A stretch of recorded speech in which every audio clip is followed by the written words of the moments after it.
26 July is a very sufficient time. ये आपके लिए बहुत सफिशिएंट टाइम है प्रीलिम्स निकालने के लिए। ठीक है, हम लोग क्या चल रहा अभी, विषय क्या क्या चल रहा है अभी आपका? साइंस चल रहा है। अभी हिस्ट्री लोग का चालू नहीं हुआ ना? पॉलिटी का क्या स्थिति है? ये तो बात पता होगा ना, एक समय की बात है जब हम लोग कभी स्टार्ट किए थे हम लोग भारत की राज्य व्यवस्था।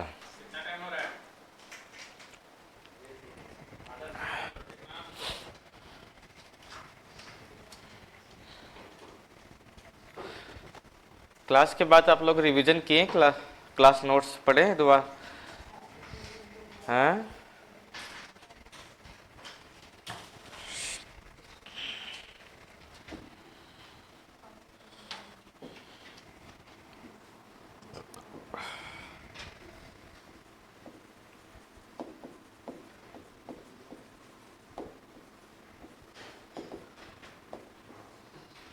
भारतीय राज्य व्यवस्था।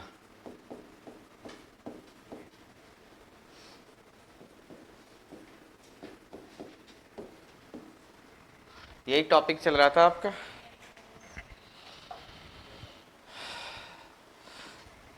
ये बताओ, भारतीय राज्य व्यवस्था को समझने के लिए हम लोग किस चीज का जो है हेल्प लेते थे? भारतीय राज्य व्यवस्था को समझने के लिए हम लोग जो है हेल्प लेते थे किसका? संविधान का। सवाल है कि क्या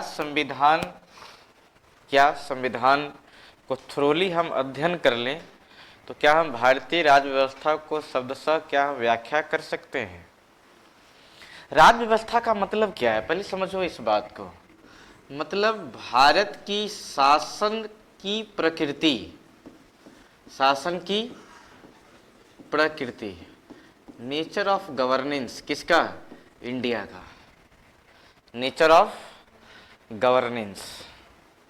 राज्य व्यवस्था समझने का मतलब तो यही होता है ना, संविधान पढ़ना जो फंडामेंटल राइट्स है, फंडामेंटल राइट्स को आप पढ़ जाएंगे थ्रोली आर्टिकल, ठीक है, कि 12 से 35 फंडामेंटल राइट्स है, किस कौन से आर्टिकल में क्या है, क्या इन सब चीज़ों से प्रकृति समझ में आएगी?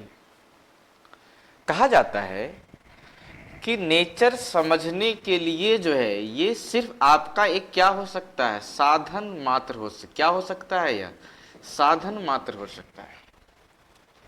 संविधान मतलब हमें समझना क्या है?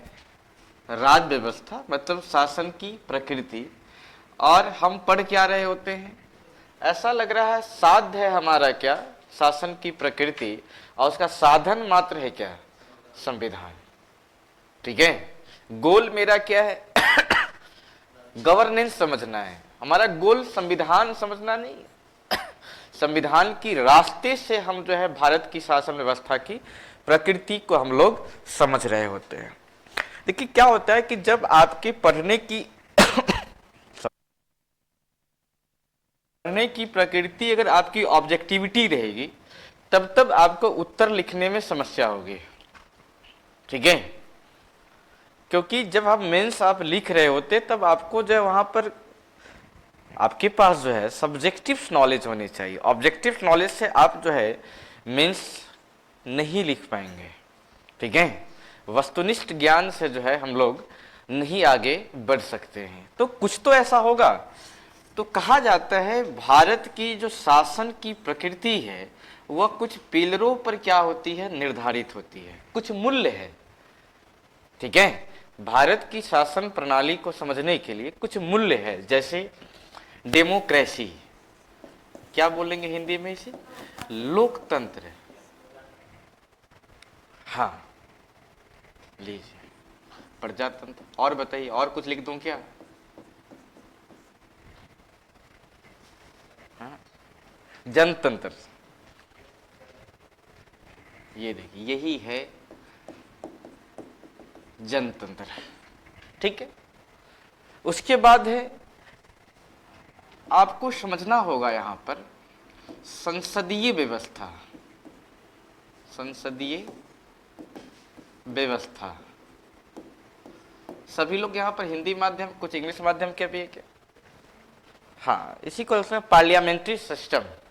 ठीक है, भारत की जो शासन प्रणाली है, जो उसका प्रकृति है, ठीक है, वो 4 डायमेंशनों पर जो है दिखाई पड़ता है। एक तो आपका क्या है, लोकतंत्र का मूल्य पर निर्भर करता है। उसके बाद संसदीय व्यवस्था या संसदीय व्यवस्था के मूल्य पर क्या है, आधारित है। उसके बाद देखिए कॉन्स्टिट्यूशनलिज्म, जिसे हम हिंदी में कहते हैं संविधानवाद, संविधानवाद। ठीक है, उसके बाद भारत की शासन जो है उसकी प्रकृति है, अब देखिएगा वह आपका क्या है, संघवाद। ठीक है, इसका मतलब भारत का जो पॉलिटिकल सिस्टम है वह मुख्य रूप से जो है 4 आयामों पर क्या है, आधारित है।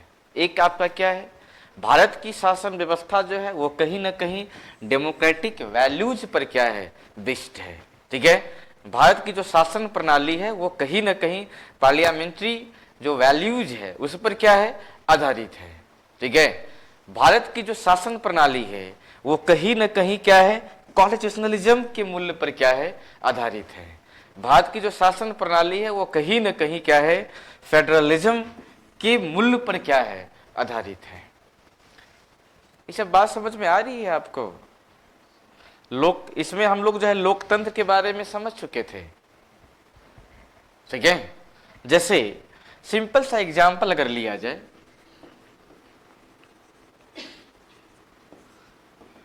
डेमोक्रेसी। डेमोक्रेसी का मतलब जो हम बचपन से पढ़ते आ रहे हैं वो क्या है, इसका मतलब आपको मैं बता दूं। डेमोक्रेसी शब्द तो आया था शासन के लिए, ये आया था तो शासन की प्रकृति को समझने के लिए, लेकिन इसका जो विकसित रूप है, जो आज के दौरान अगर आप डेमोक्रेसी को देखिएगा तो यह कहीं न कहीं विचारधाराओं में क्या हो चुकी है, यह तब्दील हो चुकी है। बात को समझ पा रहे हैं? फिर सो रहे हो तुम लोग? एनर्जी लेस हो गए हो क्या, या होली की खुमारी अभी तक उतरी नहीं है? होली नहीं खेलते हैं क्यों? क्योंकि आप लोग बड़े हो गए हैं।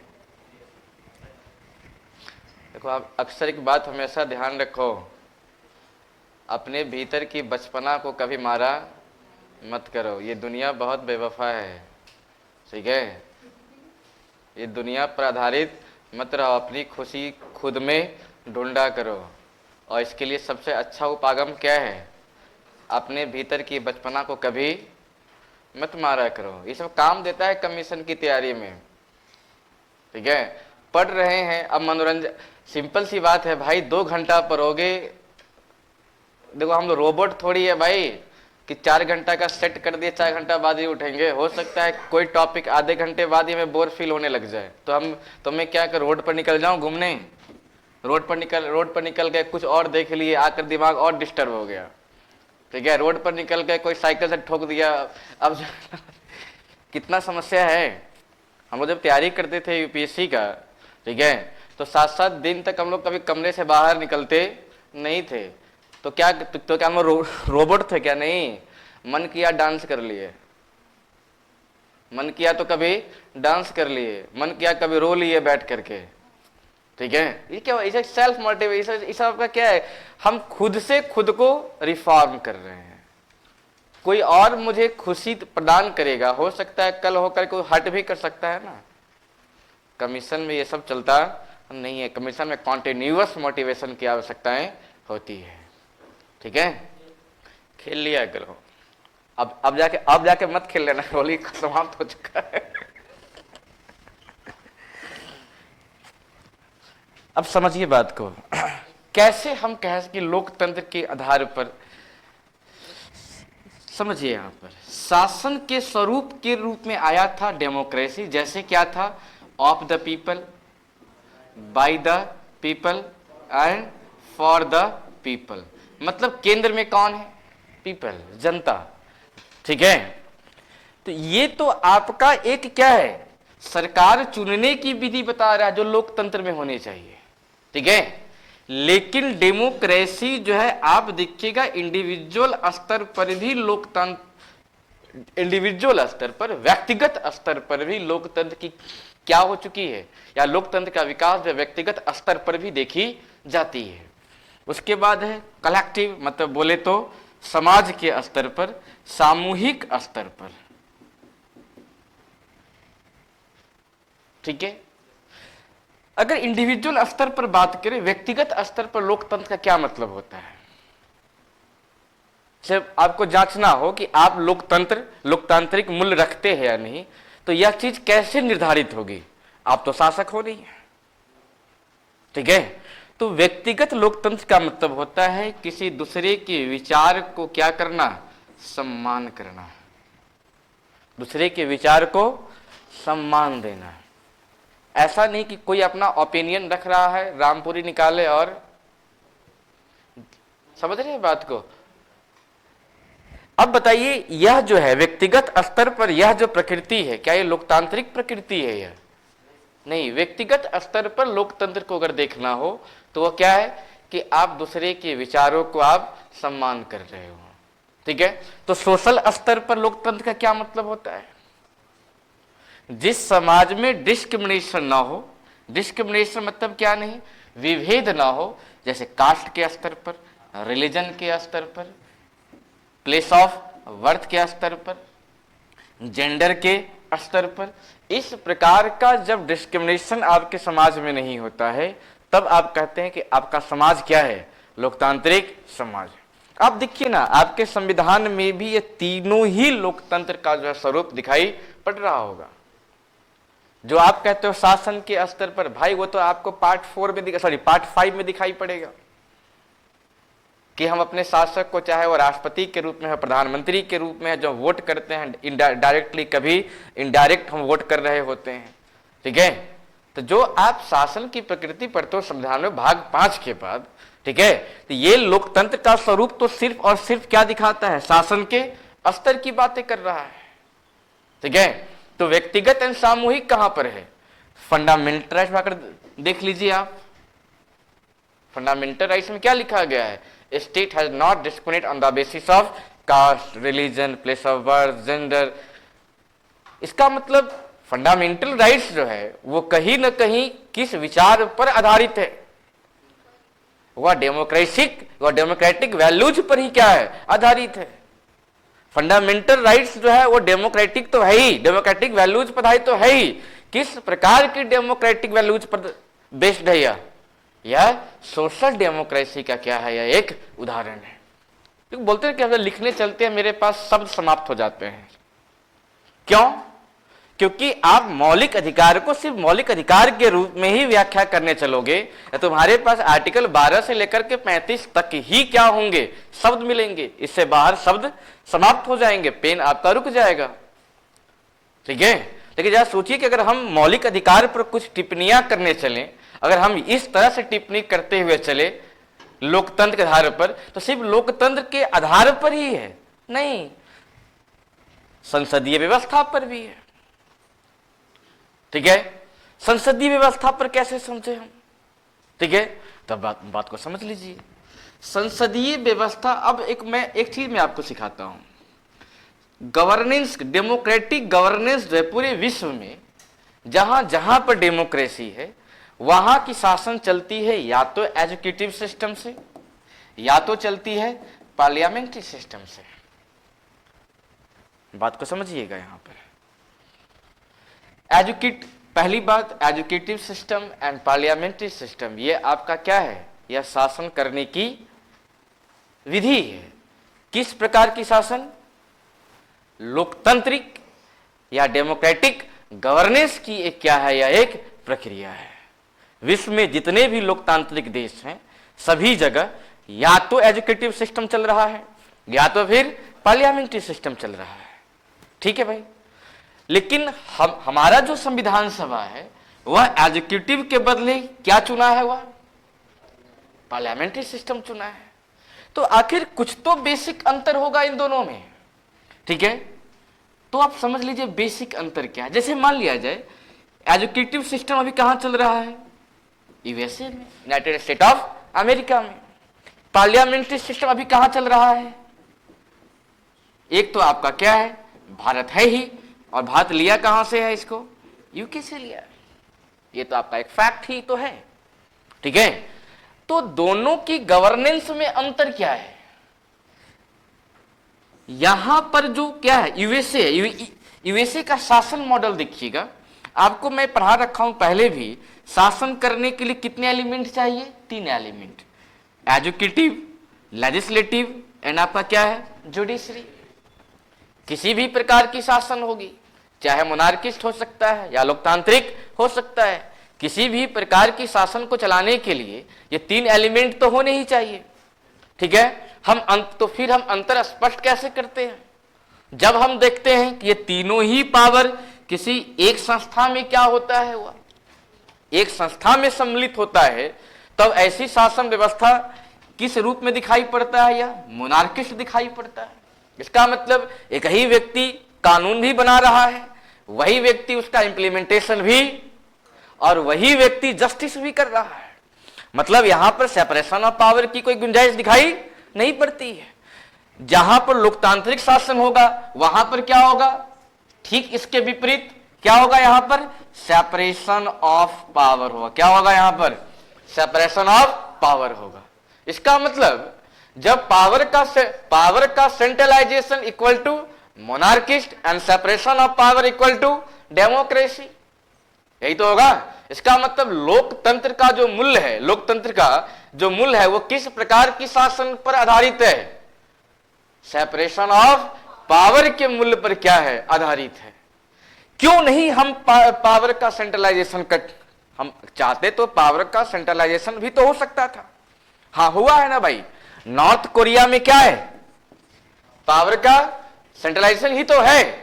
तो बताओ वह जो शासक है क्या अपने जनता के लिए हितकारी काम कर सकते हैं क्या नॉर्थ कोरिया का शासक अपने जनता के लिए हितकारी काम करते हैं क्या लगता है, नॉर्थ कोरिया का शासक लोकतांत्रिक शासक है या तानाशाही शासक है,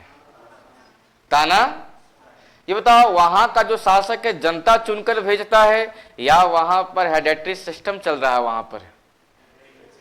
इसका मतलब जहां पर हेरेडिटरी सिस्टम होगा, जहां पर हेरेडिटरी सिस्टम होगा वहां पर कौन सा शासन होगा, मोनार्किस्ट होगा।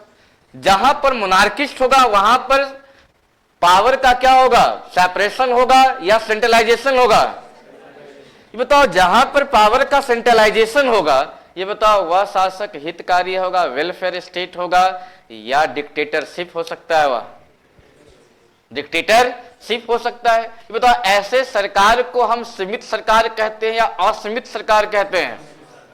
इसका मतलब असीमित सरकार जनता के हितकारी होता है या जनता के हित का वो बाधक होता है, वह जरा सोचिए आपके पास कितना पॉइंट्स जो है निकल सकता है, किस पर, लोकतंत्र पर या फिर किस पर, पार्लियामेंट्री सिस्टम पर, ठीक है। इसका मतलब जितने भी लोकतांत्रिक शासक होगा वह वहां पर शासन की व्यवस्थाएं कैसी होंगी, सीमित सरकार या असीमित सरकार, सीमित सरकार, ठीक है। सीमित सरकार कैसे हो रहा है, क्योंकि वहां की जनता खुद शासक को भेज रही है, ठीक है। तो ऐसे शासक जो है तानाशाह होंगे या ऐसे शासक जो है वेलफेयर का काम कर सकते हैं। वह क्यों करेंगे वेलफेयर का काम, क्योंकि अगर वेलफेयर का काम नहीं करते हैं तब वहां का जनता उनको 5 साल के बाद विदा भी कर सकता है। आ रही है बात समझ में। तो आपको शासन व्यवस्था कैसी चाहिए, सीमित सरकार या असीमित सरकार, रेस्पॉन्सिबल गवर्नमेंट चाहिए या फिर किस प्रकार के शासन चाहिए आपको, कौन सा सरकार जो है अपने जनता के प्रति मोर रेस्पॉन्सिबल हो सकता है, मोनार्किस्ट या डेमोक्रेटिक, कौन सा सरकार जो है अपने जनता के प्रति अकाउंटेबल हो सकता है, जवाबदेह हो सकता है, मोनार्किस्ट या डेमोक्रेटिक। जरा सोचिए कि आप लोकतंत्र जहां of the people, by the people, for the people ही समझ रहे थे, अभी लोकतंत्र को लेकर के इतने सारे लाइन जो है अब बन सकते। अब यहां से रास्ता चलेगा कि एजुकेटिव के रास्ता और पार्लियामेंट्री का रास्ता, इन दोनों में क्या डिफरेंसेज है? हम हमारा संविधान सभा एजुकेटिव सिस्टम को ही क्यों नहीं अपना लिया, क्यों जो है वह पार्लियामेंट्री सिस्टम को अपना रहा है? तो इसको समझ लीजिए। यूएसए का अगर शासन व्यवस्था देखिएगा, सेपरेशन ऑफ पावर तो है मेरे भाई, लेकिन वहां पर फुल सेपरेशन ऑफ पावर है। जैसे ये आपका एजुकेटिव है, ये आपका क्या है लेजिस्लेटिव, और ये आपका क्या है जुडिशरी। मतलब सेपरेशन ऑफ पावर है, इसका मतलब लोकतंत्र तो है ही, लोकतंत्र तो है ही। लेकिन यूएसए का educative not responsible for legislative. क्यों ऐसा? क्योंकि यूएस का जो एजुकेटिव है not comes from a legislative. बात को समझिएगा, अमेरिका का जो कार्यपालिका है वो विधायिका से नहीं आता है, इसलिए अमेरिका का कार्यपालिका विधायिका के प्रति क्या नहीं है, रेस्पॉन्सिबल नहीं है। आप इसका डायग्राम देखिएगा, वेन डायग्राम देखिएगा, आपको समझ में आएगा कि यहां पर फुल सेपरेशन ऑफ क्या है, पावर है। इसका मतलब ये जो कोई काम कर रहे होंगे उसका जवाब वह लेजिस्लेटिव असेंबली में नहीं दे रहे होंगे। क्या लगता है डोनाल्ड ट्रंप जो काम कर रहे हैं वो अमेरिका के संसद में जाकर के इसका व्याख्या भी करते हैं क्या? ये बताओ, अगर ये एजुकेटिव अगर लेजिस्लेटिव में आकर के व्याख्या नहीं कर रहा है, नहीं दे रहा है, ये बताओ जनता चुनकर कहां भेजती है? लेजिस्लेटिव में, एजुकेटिव में? लेजिस्लेटिव में। इसका मतलब हमारा जो सरकार है वह विधायिका के प्रति रिस्पॉन्सिबल नहीं है, इसका मतलब वह क्या नहीं है, वह लोकतंत्र के प्रति रिस्पॉन्सिबल। अच्छा बताओ, अगर ये रिस्पॉन्सिबल फॉर लेजिस्लेटिव होता तब क्या होता? अगर यह इसके प्रति रिस्पॉन्सिबल होते, किसके प्रति? लेजिस्लेटिव के प्रति। इसका मतलब था अगर लेजिस्लेटिव इनके कामों से संतुष्ट नहीं है तब लेजिस्लेटिव इसको हटावे सकती थी। किसको? एजुकेटिव को। लेकिन यूएस में ऐसा सिस्टम है क्या? नहीं। कहा जाता है एक बार जो व्यक्ति राष्ट्रपति बन गया वह 4 साल का काम करके ही क्या होगा, वह अपना हटेगा, वह 4 साल का कार्यकाल पूरा कर लेगा तभी जाकर के वह हट रहा होगा। इसका मतलब देखोगे एजुकेटिव सिस्टम जो है वह सरकार की स्थायित्व पर क्या देती है, वह बल देती है। सरकार की स्थायित्व पर, स्टेबिलिटी ऑफ गवर्नेंस पर इसका क्या है, इन्फोर्स है। किसका? एजुकेटिव सिस्टम का। अब यहां से एक डायमेंशन और निकलता है कि स्टेबिलिटी इन गवर्नेंस क्यों इंपॉर्टेंट है। फिर स्टेबिलिटी इन गवर्नेंस क्यों इंपॉर्टेंट है ये बताओ। सरकार अगर स्टेबल नहीं होगा तो बताओ वो वेलफेयर के लिए अधिकतम काम करेगा या अपना पार्टी को बचाने के लिए उनका काम हो रहा होगा, वह अपनी सरकार बचाने में लगेगा या वेलफेयर का काम कर रहा होगा वह? हाँ, अगर सरकार में स्टेबिलिटी ही नहीं है, सरकार कभी भी समाप्त किया जा सकता है, इसका मतलब शासक जो होगा वह हमेशा सरकार बचाने में लगी रहेगी, ना कि वेलफेयर में लगी रहेगी। ये कमी है किसकी? किसकी? पार्लियामेंट्री। क्योंकि पार्लियामेंट्री सिस्टम में क्या है, यहां पर क्या है, सरकार की स्टेबिलिटी पर ध्यान नहीं दिया, यहां पर क्या, रेस्पॉन्सिबिलिटी एंड अकाउंटेबिलिटी पर ध्यान दिया जाता है। ठीक है, इसका मतलब तो एक बार देख लीजिए कि यहां पर क्या सिस्टम चल रहा है पार्लियामेंट्री सिस्टम में। हमारे यहां पार्लियामेंट्री सिस्टम है, देखिएगा ये अगर आपका लेजिस्लेटिव है तो ये आपका क्या है, एजुकेटिव है। आपको दिखाई पड़ेगा क्या चीज कि हमारा executive, ours executive comes from a legislative, so that our executive are responsible for legislative. क्यों? ये प्रधानमंत्री है, कोई भी काम विधि बनाते हैं, कहां व्याख्या करते हैं, वह पार्लियामेंट के पटल पर आकर के व्याख्या करते हैं। क्या यह सीमित सरकार या असीमित सरकार है? या सीमित सरकार है। ठीक है, क्या यहां पर स्टेबिलिटी है? यहां पर स्टेबिलिटी नहीं है। क्यों? अगर सरकार के कामकाज से वहां के सांसद क्या हो जाए, खफा हो जाए, तो उनके खिलाफ क्या क्या आ सकती है, अविश्वास प्रस्ताव लाया, नो कॉन्फिडेंस मोशन लाया जा सकता है। इसका मतलब है सरकार में इसका मतलब हमारा संविधान सभा सरकार की स्टेबिलिटी पर ध्यान नहीं दिया है। हमारा जो संविधान सभा है वह सरकार की स्टेबिलिटी पर नहीं, सरकार की रिस्पांसिबिलिटी, सरकार की अकाउंटेबिलिटी पर वह फोकस करा है वह। अब जरा सा बताइए कौन सा सिस्टम मोर डेमोक्रेटिक है, एजुकेटिव सिस्टम या पार्लियामेंट्री सिस्टम? पार्लियामेंट्री सिस्टम में क्या है, यह मोर डेमोक्रेटिक देन एजुकेटिव सिस्टम है। तो एजुकेटिव सिस्टम डेमोक्रेसी है बिकॉज सेपरेशन ऑफ पावर है वहां पर, बट वहां पर क्या नहीं है, अकाउंटेबिलिटी एंड रिस्पांसिबिलिटी पर बल नहीं दिया गया है। ठीक है, वहां पर स्टेबिलिटी इन गवर्नेंस पर बल दिया गया। आप अगर यूट्यूब देखते हैं कभी अटल बिहारी वाजपेयी का एक लाइन पढ़िएगा, वो क्या कहते हैं, सरकार आएंगे सरकार जाएंगे, भारत बचा रहना चाहिए, भारत का लोकतंत्र बचा रहना चाहिए। यह क्या दिखाता है, यह दिखाता है सरकार की स्थायित्व नहीं, सरकार की जवाबदेहिता, सरकार के अकाउंटेबिलिटी, उत्तरदायित्व की भावना होनी चाहिए। ये बात समझ में आई या नहीं? तो बताओ हमारा जो शासन की प्रकृति है वो शासन की प्रकृति किस चीज पर भी डिपेंड्स करता है, वह पार्लियामेंट्री। बताओ पार्लियामेंट्री सिस्टम जो है, पार्लियामेंट्री सिस्टम रिस्पॉन्सिबिलिटी, ये इसका मूल्य क्या है, यह रिस्पॉन्सिबिलिटी पर बल देता है। इसका मूल्य क्या है कि यह अकाउंटेबिलिटी पर बल देता है, सरकार के स्थायित्व पर बल नहीं देता है।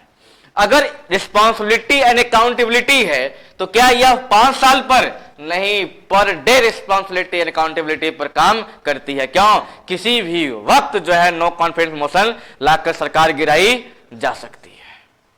अरे सरकार बची कब है, जब तक सरकार में विश्वास है। सरकार में विश्वास का मतलब क्या है, जब तक सरकार मेजोरिटी में है। क्या एक बार किसी पार्टी को मेजोरिटी मिल गई तो वो क्या वो 5 साल तक मेजोरिटी बनी ही रहेगी? नहीं, बीच में मेजोरिटी टूट भी सकती है। इसका मतलब बीच में सरकार जो है विश्वास खो भी सकता है। कब खो सकता है, क्या कोई दिन फिक्स किया गया है क्या? इसका मतलब किसी भी वक्त जो है यह मेजोरिटी टूट सकती है, खोई जा सकती है, तोड़ी जा सकती है। किसका सहारा लेकर के? नो कॉन्फिडेंस मोशन का सहारा लेकर के। ठीक है, इसका मतलब है कि हमारा जो पार्लियामेंट्री सिस्टम है, हमारा जो संसदीय व्यवस्था है, वह सरकार को प्रतिदिन रिस्पॉन्सिबिलिटी बनाते, प्रतिदिन अकाउंटेबिलिटी का मूल्य जो है वह बढ़ता है। कौन? Parliamentary system. इसलिए तो हमारा सरकार क्या मोर वेलफेयर का काम कर रहा होता है। अभी अमेरिका का जनता परेशान है या नहीं, किससे? क्या उनको हटा भी सकता है? अभी वहां की जनता कहां चला गया, लेजिस्लेटिव में गया है या जुडिशरी का सहारा ले रहा है? वह जुडिशरी का सहारा ले रहा है। आप आए दिन देखिएगा अमेरिका का सुप्रीम कोर्ट जो है किसके खिलाफ बयान दे रहा है, वहां के राष्ट्रपति। क्या राष्ट्रपति पर कोई प्रभाव पड़ रहा है? क्यों? Full separation of power, educated not responsible for judiciary and not responsible for legislative. इसलिए वहां पर क्या है, हम वहां की शासन प्रकृति को जब देखते हैं तो कहते हैं यह प्रकृति दिखाई तो पड़ती है किसके जैसी है, यह लोकतंत्र की जैसी है। लेकिन एजुकेटिव सिस्टम जो है उनका जो मूल्य है वह सरकार में अस्थायित्व पर बल देता है, जबकि पार्लियामेंट्री सिस्टम जो है यह सरकार के अस्थायित्व नहीं, सरकार में रिस्पॉन्सिबिलिटी, सरकार में अकाउंटेबिलिटी पर बल देती है। ठीक है, आ रही बात समझ में? तो हमारा जो क्या है शासन प्रणाली है, वो शासन प्रणाली किस किस बेस पर है? वह ये बताओ, लोकतंत्र पर ही तो आधारित क्या है आपका संसदीय व्यवस्था है। ठीक है, उसके बाद आपका क्या है संविधानवाद, कॉन्स्टिट्यूशनलिज्म। ठीक है, देखो सिंपल सी बात है, इसको मिटा दे क्या?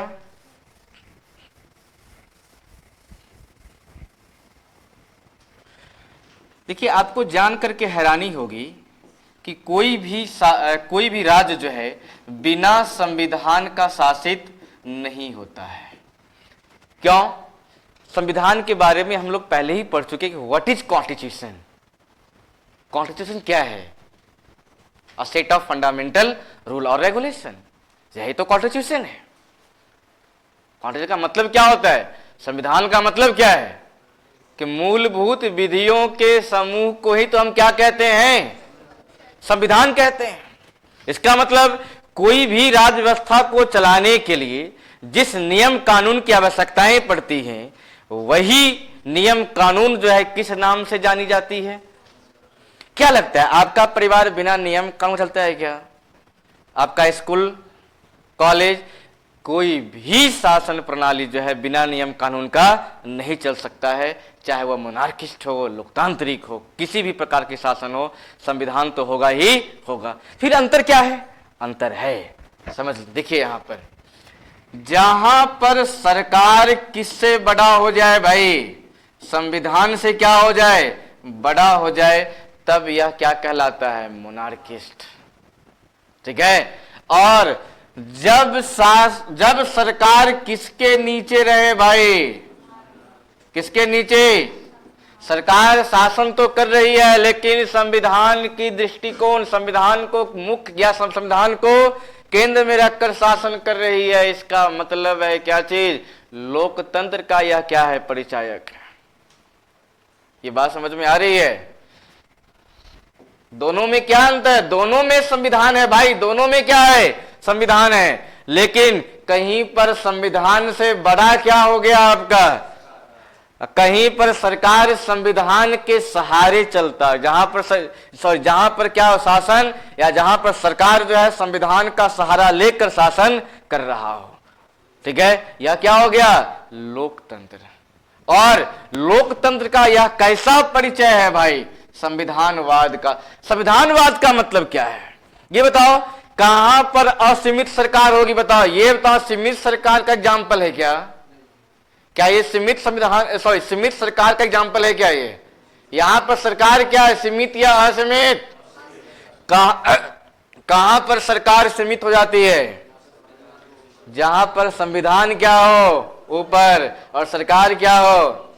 बताओ, कहीं ना कहीं यह लोकतांत्रिक मूल्य को नहीं दिखाता है। जब सरकार सीमित होगा तब क्या होगा भाई, जब सरकार क्या होगा, सीमित होगा, तो बताओ सरकार तानाशाह होगा या कल्याणकारी होगा वह? आ रही बात समझ में? ये बताओ, हमें अधिकार देगा या हमें अधिकार विहीन कर सकता है वह? अधिकार दे सकता है वह। ठीक है, ये बताओ कौन सा सरकार रेस्पॉन्सिबल होगा?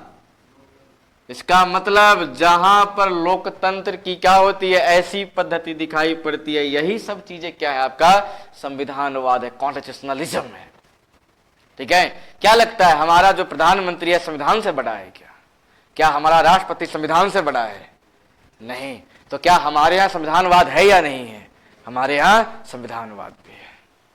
ठीक है, अब एक चीज रह गया था आपका, क्या, संघवाद। क्या रह गया आपका, संघवाद। वो थोड़ी देर के बाद जो है आपको पता चलेगी, अभी समझाना थोड़ा सा क्या है, मुश्किल है। अब आप देखिएगा कि जितने भी आप मूल्य अभी पढ़ रहे थे, ये सभी मूल्य जो है कहां पर दिखाई पड़ेंगे, या हमारे संविधान में। ठीक है, ये बताओ, फंडामेंटल राइट्स क्या संविधानवाद का एग्जाम्पल नहीं हो सकता है क्या? फंडामेंटल राइट किसी भी कीमत पर राज्य जो है अपने जनता को मुहैया कराएगी। इसका मतलब फंडामेंटल राइट्स जो है सरकार का फेवर करती है, सरकार के खिलाफ मुझे दिया गया एक क्या है, वह अधिकार है। फंडामेंटल राइट्स क्या है, सरकार के खिलाफ जनता को क्या दिया गया है, दिया गया वह अधिकार है। क्यों सरकार के खिलाफ क्यों है? क्योंकि सरकार चाह करके भी इसका वायलेशन नहीं कर सकती। सरकार अगर वायलेशन करती भी है तो जनता के पास क्या है, अधिकार है कि वह सुप्रीम कोर्ट जा सकता है, वह हाई कोर्ट जा सकता है। इसका मतलब फंडामेंटल राइट्स यह एक उदाहरण है किस चीज का, संविधानवाद का। ठीक है, फंडामेंटल राइट्स उदाहरण है किसका, संसदीय व्यवस्था का। फंडामेंटल एग्जाम्पल है किसका, लोकतंत्र का। जरा समझिए कि अगर आप फंडामेंटल राइट्स लिखने चलते हैं, अभी तो हम लोग फंडामेंटल राइट्स पढ़े भी नहीं है। ठीक है, और उससे इतनी सारी बातें जो है पहले से विकसित क्यों हो रही है, क्यों? क्योंकि हम शासन की प्रकृति को पहले से समझ रहे हैं। अगर भारत की शासन की प्रकृति ये है, इसका मतलब हमारे संविधान के हर प्रावधान में यह चारों मूल झलकते होंगे। आया ना? या सभी मूल्य झलकते होंगे, चाहे वो फंडामेंटल राइट्स हो, डीपीएसपी हो, संघ की बातें हो रही हो, या फिर राज्य की बातें हो रही हो, पंचायती राज की बातें हो रही हो। जो बच गया वह किसकी बातें हैं? संविधानवाद, पार्लियामेंट्री सिस्टम, संघवाद। ठीक है, ये बताओ आपातकालीन व्यवस्था है। आपातकालीन व्यवस्था क्या है? क्या संघवाद को मजबूत करने का एक उपागम नहीं है क्या? हमारा भारत किससे मिलकर बना है? राज्यों से मिलकर बना है। तो राज्य की सुरक्षा प्रदान करना क्या केंद्र की जवाबदेही नहीं है क्या? ये बताओ, जब आपातकाल आता है तब राज्य के पास शक्तियां रहती है या सभी शक्तियां ट्रांसफर होती है कहां पर? केंद्र के पास। वह राज्य किससे हैंडल होने लगता है? वह केंद्र से हैंडल होने लगता है। इसका मतलब यह जो उपागम है, यह जो क्या है आपका उपागम है, यह उपागम कहीं ना कहीं संघवाद को मजबूत करता है या नहीं? संघवाद का मतलब क्या है भाई? केंद्र और राज्य के बीच संबंध। राज्यपाल का होना क्या है? राज्यपाल की भूमिका क्या दिखाता है? संघवाद को मजबूत करना है।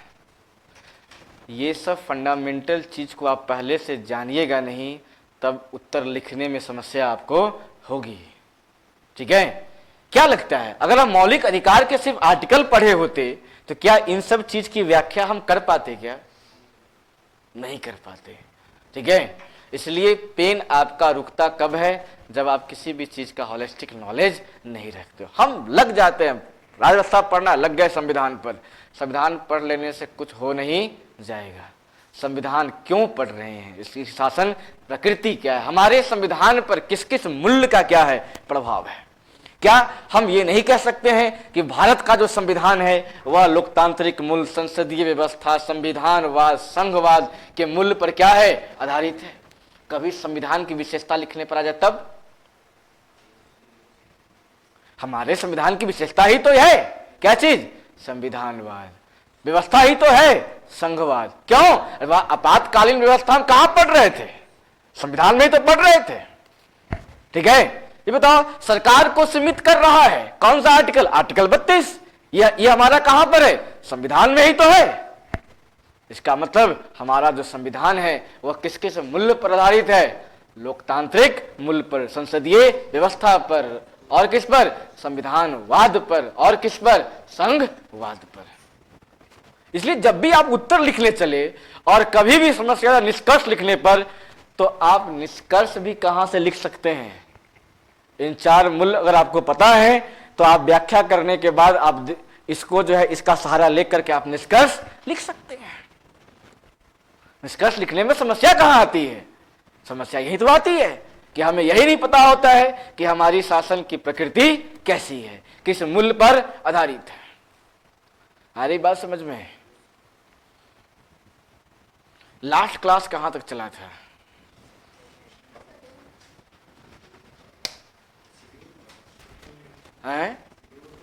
शेड्यूल हो गया था, अनुसूचियां समाप्त हो चुकी थी।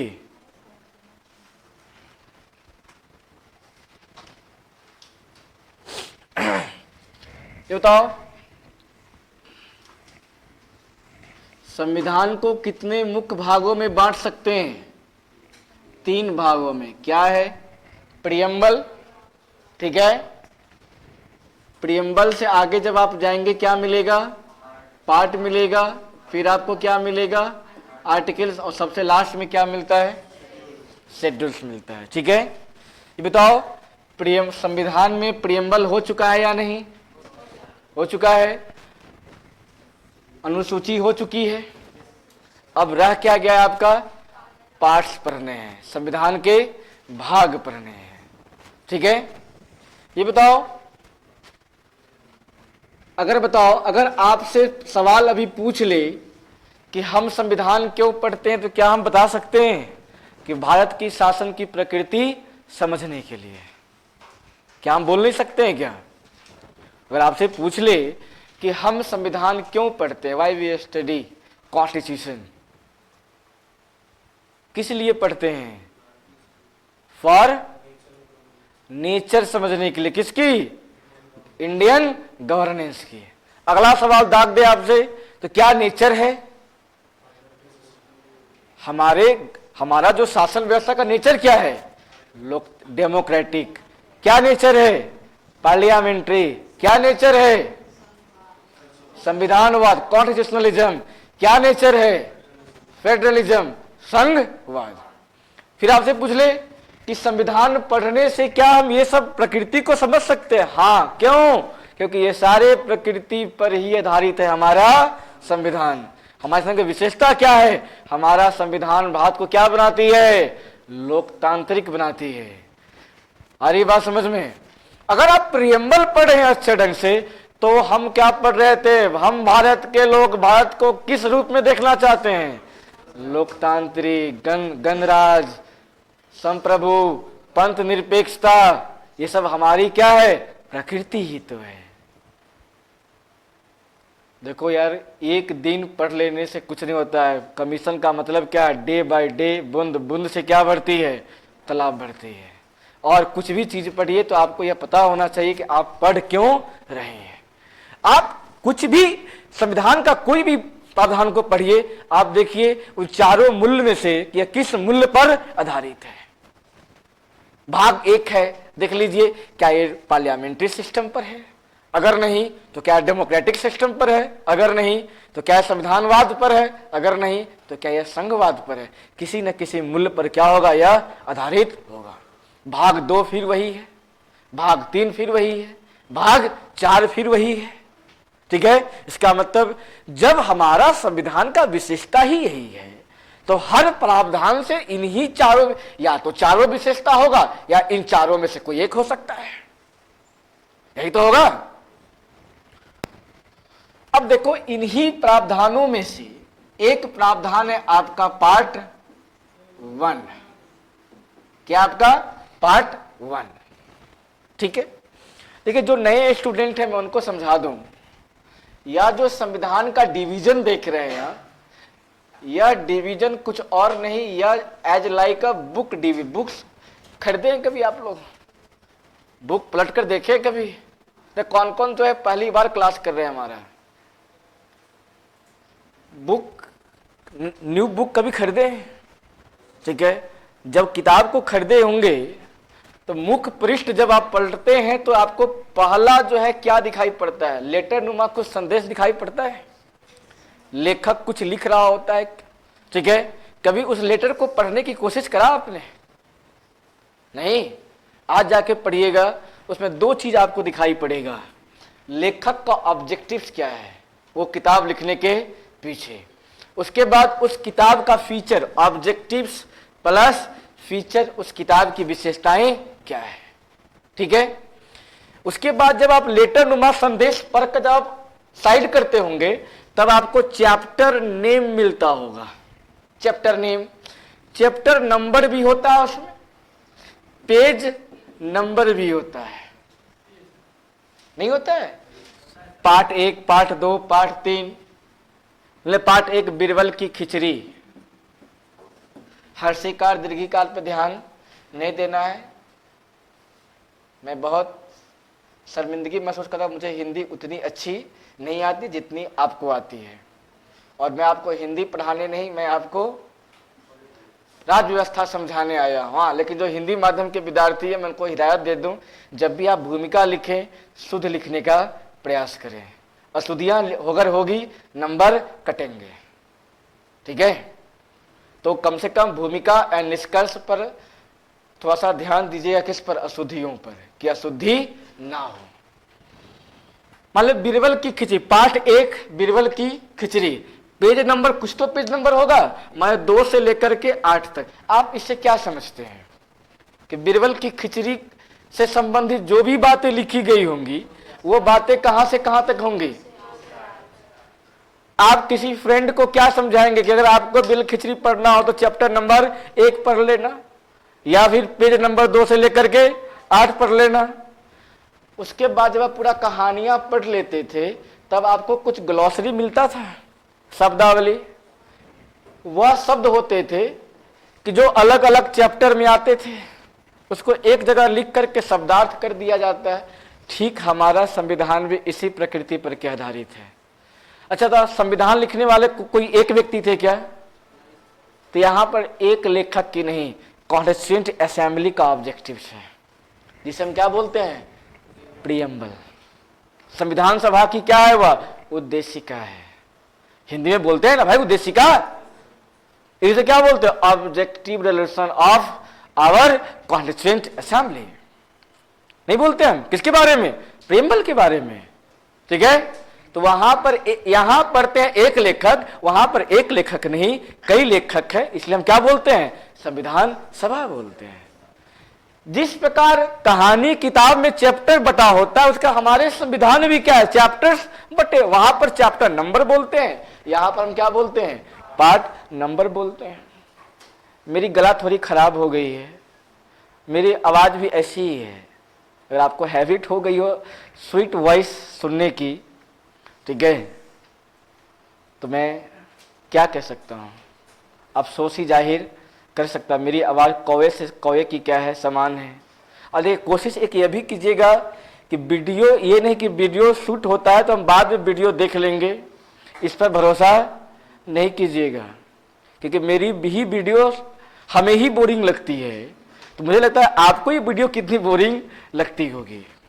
ठीक है, इसलिए क्लास में ही सारी चीजें क्लियर कर लीजिएगा।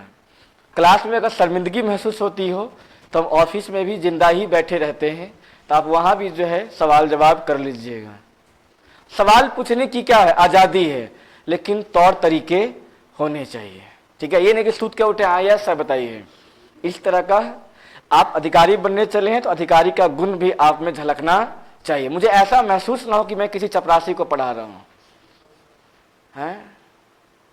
समस्या हो रही है? नहीं, चलिए समझ गए बात को। कि कहानी की किताब की जैसा डरना नहीं है, किससे? संविधान से। ठीक है, तो चले हम कहानी पढ़ना आरंभ करें। चलिए, इसको मिटा ही देता हूं मैं। नई सीरीज से जो है डालिए heading part 1।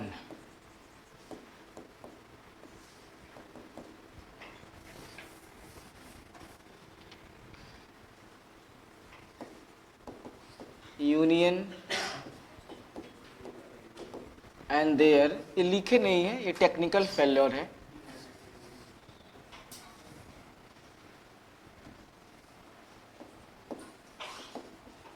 Union and their UT. ये बताओ, पार्ट अगर मैं लिख रहा हूं तो यहां पर आर्टिकल नंबर आएगा नहीं आएगा? आएगा ना। अगर चैप्टर नंबर लिखा जा रहा है, चैप्टर नेम लिखा जा रहा है, तो पेज नंबर लिखना भी तो अनिवार्य है मेरे भाई। अब भाई मैं बोल रहा का मतलब नहीं कि अब रास्ते में मिल जाए चलो यार चाय पी कर आते हैं। ये मेरा तकिया कलाम है किसी भी क्लास को रेगुलेट करने की। हर टीचर का अपना अपना एक क्या होता है? तकिया कलाम होता है। ठीक है, तो हमारी एक तकिया कलाम बन गई है, तो आप लोग इस भरोसे में ना आ जाएंगे कंधे पर हाथ और चल दिए। ठीक है, आइए तो यहां देख लिया, आर्टिकल है आपका 1 से लेकर के 4 तक। इसका मतलब अच्छा, इस जो हिंदी माध्यम के मैं लिख दूं यहां पर, संघ और उसके राज्य क्षेत्र, union and their territories. Territories भी कह लीजिए, उसी टेरिटरीज में स्टेट भी आता है और स्टेट भी आता है। ठीक है, अगर आप यहाँ पे यूटी लिखे तो स्टेट भी बना सकते हैं, कोई दिक्कत नहीं है। Union and their territories.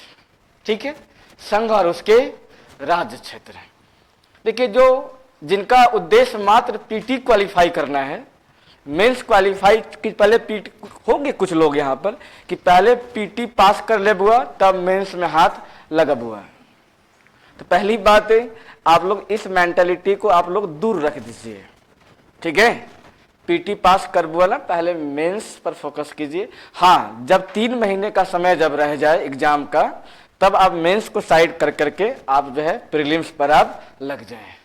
3 महीना से ज्यादा देना शायद वर्दी नहीं है, किसके लिए? बीपीएससी प्रीलिम्स के लिए। ठीक ठीक है, कोशिश कीजिए कि आप मेंस पर ज्यादा फोकस करें, ठीक है। लेकिन फिर भी जिनका कुंठा नहीं मानता हो कि नहीं हम तो पहले पीटी ही कर बुआ, तो पहला सवाल पूछे जाने की गुंजाइश यहीं पर होती है कि भाग 1 का संबंध किससे है, यूनियन एंड देयर टेरिटरीज का। सवाल यह भी पूछा जा सकता है, union and their territories are mention in which part, तो किस पार्ट में है, यह पार्ट 1 में है। इन विच आर्टिकल, तो आर्टिकल्स फ्रॉम 1 to 4 है। ये क्लियर है, ठीक है। बहुत ही आसान चैप्टर है यह, बहुत ही क्या है, यह चैप्टर आसान है। इसका मतलब है कि अगर आपको संघ और उसके राज क्षेत्र अगर आपको पढ़ना हो तो किस आर्टिकल से किस आर्टिकल तक आपको पढ़ लेनी चाहिए, 1 से लेकर 4 तक, ठीक है। मैं आपको आर्टिकल पढ़ाऊं इससे पहले जो है कुछ शेड्यूल्स का जो है मैं चर्चा कर दूं। ऐसे तो आप बहुत होनहार विद्यार्थी हैं, आपको पता ही होगा, आपको याद ही होगा कि शेड्यूल 1 में क्या है एंड शेड्यूल 4 में क्या है, ठीक है। शेड्यूल 1 में क्या है, जिनको याद होगा शेड्यूल 1 वो देख पा रहे होंगे कि शेड्यूल 1 का ही हेडिंग कहां पर लिखा गया है, संविधान के पार्ट 1 में, ठीक है। तो शेड्यूल 1 जब आप पढ़ रहे थे तो मैंने आपको समझा रखा था कि संघ और उसके राज क्षेत्र का मतलब क्या होता है, ठीक है। तो जब मैं आपको शेड्यूल पढ़ा रहा था तो मैंने आपको समझाया था कि कोई भी राज्य, 2 राज्य के बीच में कोई दीवार की बाउंड्री है क्या, यूपी और झारखंड के बीच में कोई बाउंड्री है क्या? नीतीश सरकार ने कभी ऐसा किया कि बिहार को पूरे चारों ओर से दीवार घेर दिया गया हो कि दीदी कहीं मेरे ऊपर अटैक न कर ले, ऐसा है क्या? नहीं। फिर निर्धारित कैसे होती है भाई? हो सकता है दीदी कह दे कि भैया राखी के बदले जो है 1 डिग जमीन दे दो मुझे, हो सकता नहीं हो सकता है? तो क्या दीदी चाह करके भी 1 डिग जमीन ले सकती है? नहीं। हमारे यहाँ देखो, दीदी बोलने का मतलब ये नहीं कि मैं उनका बहिष्कार कर रहा हूं, मैं उनका विरोध कर रहा हूं, नहीं। हमारे आज व्यवस्था में कुछ दीदी है, अम्मा है, अम्मा तो चली गई बेचारी, जयललिता को हम लोग अम्मा कहते थे, बेचारी रही नहीं। मामा है, मामा कुर्सी से उतर गए, ठीक है। चाचा भी उतर गए, ये तो उतरना तय था, ठीक है। तो मामा भी उतर गए, चाचा भी, और अम्मा मर ही गई, दीदी बची है, ठीक है। ये बताओ दीदी और चाचा में कभी कोलैप्स हुआ सीमा को लेकर के? नहीं। फिर कैसे होता है निर्धारित? अरे बाबा यही चीजें लिखा होता है, क्या चीज? स्टेट का क्या लिखा होता है, एरिया कहां लिखा होता है? शेड्यूल नंबर 1 में। अच्छा बताओ हमारे यहां कितने राज्य हैं? 28 क्या है? ये लिस्ट कहां मिलेगा? शेड्यूल 1 में। कौन कौन से राज्य है ये कहां मिलेगा? यूटी कितने हैं ये कहां मिलेगा? ठीक है। ये स्टेट प्लस यूटी का एरिया कहां लिखा हुआ मिलेगा? शेड्यूल नंबर 1 में। ये बताओ अगर आपसे मैं पूछ लूं वैलिड स्टेट का मतलब क्या है? What is the meaning of valid state? इसका मतलब है वह राज्य जिसका चर्चा कहां पर किया गया हो, शेड्यूल नंबर। वह राज्य वैध होगा जो राज्य किस सूची में आता हो? प्रथम अनुसूची में क्या हो? आता हो, वही तो होगा। वह वैध राज्य होगा जो कहां पर? जो अनुसूची नंबर 1 के लिस्ट में होगा, वही राज्य क्या होगा? वैध राज्य होगा। ये बताओ सिर्फ राज्य ही लिखा होगा या उसका नाम प्लस एरिया भी लिखा होगा? अगर दीदी इधर बढ़ गई तो दीदी का जमीन कहां से खिसक जाएगा? फिर असम के क्षेत्र से खिसक सकता है या नहीं? अरे बाबा इधर बढ़ाओगे तो उधर खिसक जाएगा, इससे अच्छा जहां पे रहो वहीं पर स्टेबल हो के रहो। इसलिए हमारे 2 राज्यों के बीच में सीमा विवाद उतनी देखने को नहीं मिलता है। और कैसे वैध राज्य हो सकता है? तो अनुसूची नंबर 4 आपको पता होना चाहिए। क्यों? अनुसूची 4 में क्या है ये बताओ। हमारा जो संसद है बताओ यूनिकैमरल है या बाइकैमरल है? 1 सदनीय है या 2 सदनीय है? बाई का मतलब दो सदन, एक है लोकसभा और एक है आपका राज्यसभा। कौन लोगों का नेतृत्व करता है? हाउस ऑफ द पीपल हम किसे कहते हैं? ठीक है, बट काउंसिल ऑफ स्टेट किसे कहते हैं? लोगों का नेतृत्व कौन करता है और राज्यों का नेतृत्व कौन करता है? आ रही बात समझ में? तो कि राज्यों का नेतृत्व करता है अगर काउंसिल ऑफ स्टेट, तो किस राज्य से कितने लोग जाएंगे कहां पर? राज्यसभा में। यह भी तो कहीं लिखा हुआ होगा ना मेरे भाई? कहां लिखा हुआ है? इसीलिए स्टेटमेंट क्या है शेड्यूल 4 का? Allocation of the seat in the council of state. किसी राज्यसभा में राज्यों के सीटों का आवंटन का क्या है? चर्चा। यह कहां लिखी गई है? Schedule number. अब तुमसे पूछे, अब बताओ वैध राज्य की परिभाषा क्या है? भाई वह वैध राज्य होगा जिसका चर्चा अनुसूची 1 में होगा और अनुसूची 4 में होगा। आगे बात समझ में? अब सवाल उठता है कि जब एक जगह संघ और राज्य क्षेत्र लिखा ही गया है तो यहां पर क्यों लिखा गया भाई? यहां पर क्यों लाया गया? दोबारा हमसे क्यों पढ़वाया जा रहा है? अरे बाबा ये बताओ, ये 28 राज्य हैं, क्या हमेशा 28 से था क्या? 29 से अभी आप 29 से ना देखे हैं, पहले 14 भी था। ठीक है, ये भाई घट बढ़ रहा है। कौन? राज्य ही तो घट बढ़ रहा है। यह घटाएगा बढ़ाएगा कौन? इसका चर्चा शेड्यूल में लिखा हुआ। ये कहां मिलेगा हमें? आर्टिकल 1 से लेकर के 4 तक। इसलिए हमसे दोबारा पढ़वाता है। अभी कितना 2-3 दिन पहले एक स्टूडेंट पूछता है वहां दिल्ली में ही कि सर एक बताइए कि राज्यसभा को जो हम अपर हाउस क्यों कहते हैं? बताओ भाई, कितना बेसिक सा सवाल है। आप अक्सर क्या सुनते हो कि राज्यसभा नेवर डिजॉल्व, राज्यसभा कभी डिजॉल्व। देखो कुछ टीचर सब ऐसे भी हैं, उन लोग काट खोजे हैं कि लोकसभा हर 5 साल में डिजॉल्व हो जाती है, इसलिए क्या है वो लोअर हाउस, और राज्यसभा नेवर डिजॉल्व, इसलिए हम इसे क्या बोलते हैं? Upper house. जबकि ये सबसे क्या है, यह कंसेप्ट A to Z क्या है? गलत है। ठीक है, ये बताओ पार्लियामेंट्री सिस्टम मैंने किस देश से अडॉप्ट किया है?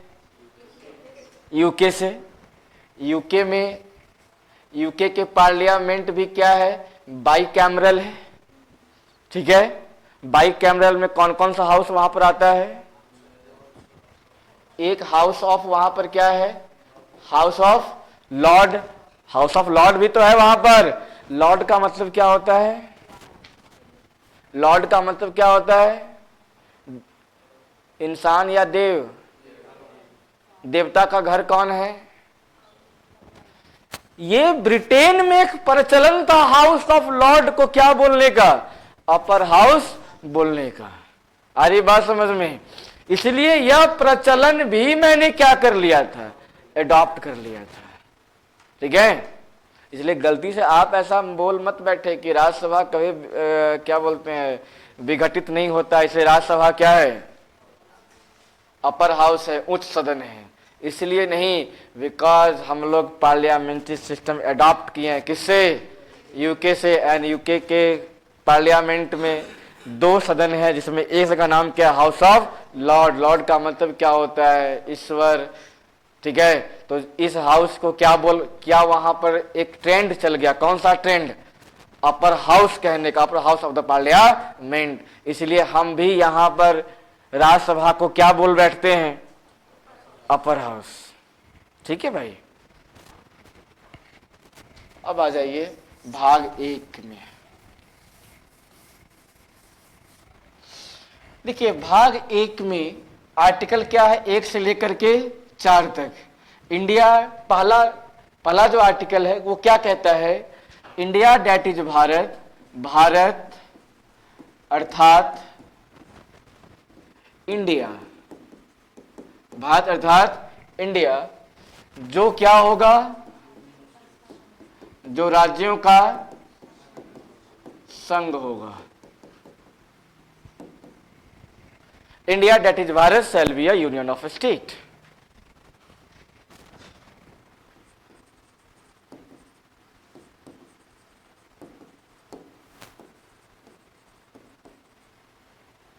इंडिया दैट इज भारत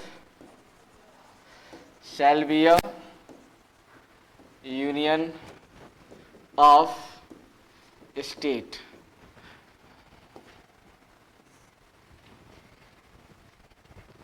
ये भारत है भाई, ठीक है। जो पुराने विद्यार्थी वो समझते हैं कि मैं लिखने में मेरा हाथ थोड़ा तंग है, ठीक है। नए विद्यार्थी है वो कृपया आवाज पर विश्वास रखे जो मैं बोल रहा हूँ। हाँ, बोर्ड को एक दो बार देख लिया कीजिए, ठीक है।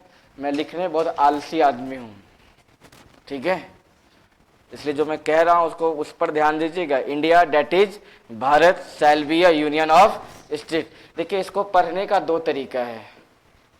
एक बहुत ही ऑब्जेक्टिव पढ़िए आप, भारत, इंडिया और राज्यों का संघ, India, Bharat and union of state, ठीक है। इस आर्टिकल को इस प्रकार भी पढ़कर हटाया जा सकता है कि इस मुल्क का, इस देश का हमारे संविधान में किस किस नामों से या किस किस नामों से बुलाया जाता है। तो भारत को, इस मुल्क को संविधान की दृष्टि से कितने नाम से जानते हैं हम इसे? 3 नाम से, 2 नहीं। कौन कौन है नाम? एक तो है भारत, एक तो आपका क्या है इंडिया, और तीसरा है राज्यों का संघ। राज्यों का संघ। अगर आप वनडे एग्जाम देंगे तो आपका काम इतना से ही क्या हो जाएगा, चल जाएगा। कुछ लोग बैठते हैं क्लास में कि यूपीएससी का क्लास करेंगे तो बीपीएससी सब ऐसी क्लियर हो जाएगा। बीपीएससी में बैठ इसलिए कि दरोगा वरोगा का भर रखे हैं फॉर्म, एएसओ वगैरह का सीट बहुत भारी मात्रा में आ रहा है। 10+2 का भी सुन रहे हैं, कुछ ऐसा सीट बढ़ करके जो है हो गया। तो बीपीएससी करें तो ये सब आसानी से काम हो जाएगा।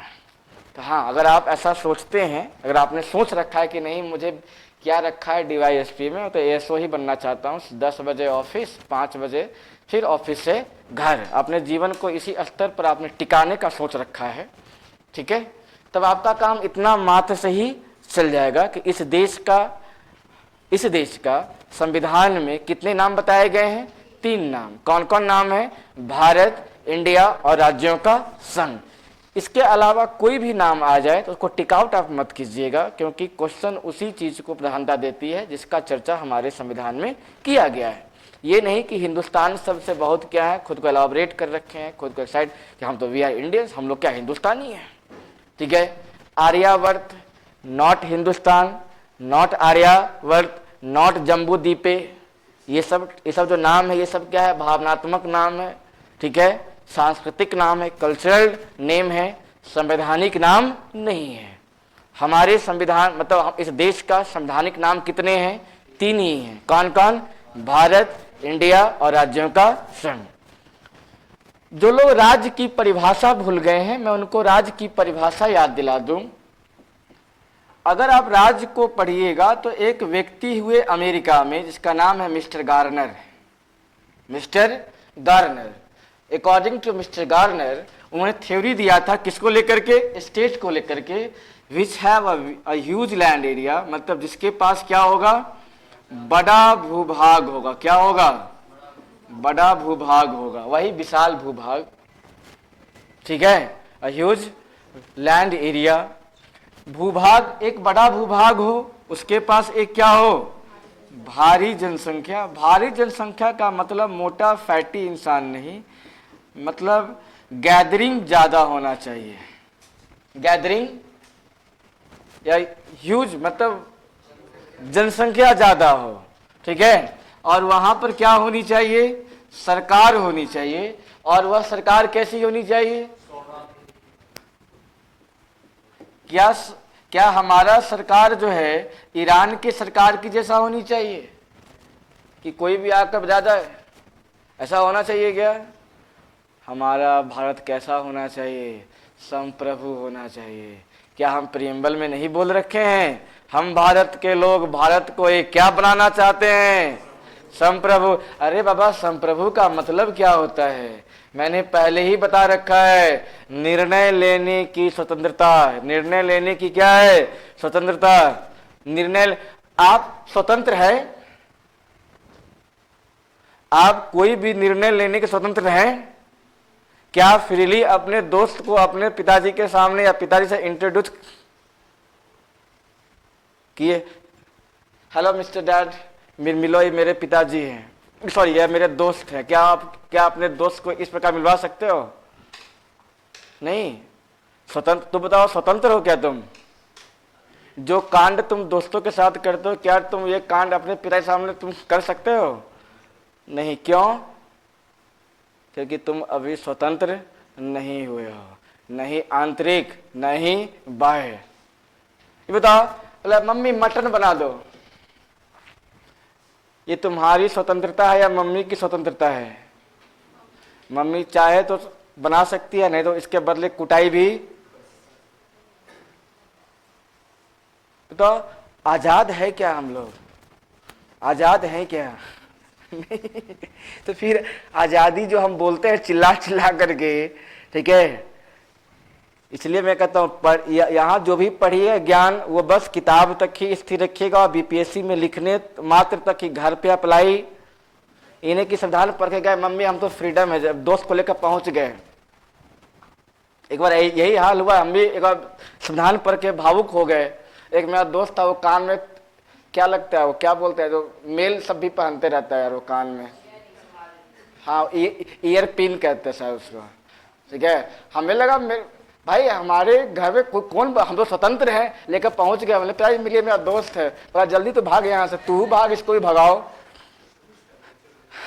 उस दिन समझ में आया हम स्वतंत्र नहीं हैं, हम स्वतंत्र, ये स्वतंत्र लोकतंत्र ये सब किताब में ही अच्छा, इसलिए भावुक नहीं हो जाना है, ठीक है। ये नहीं कि संविधान अधिकार पढ़ लिया, गए टकरा गए किससे, डीएमएसपी से। भाई ये सब स्टेट है, ये सब अपने आप में क्या है, स्टेट है। स्टेट से टकराने का नहीं। तीन ही है, जिले में डीएम, राज्य में सीएम और देश में पीएम, इससे टकराने का नहीं। ये संविधान तक ही बात रखिएगा, भावुक नहीं होना है। संप्रभु का मतलब है आंतरिक व बाह्य स्तर पर निर्णय लेने की स्वतंत्रता।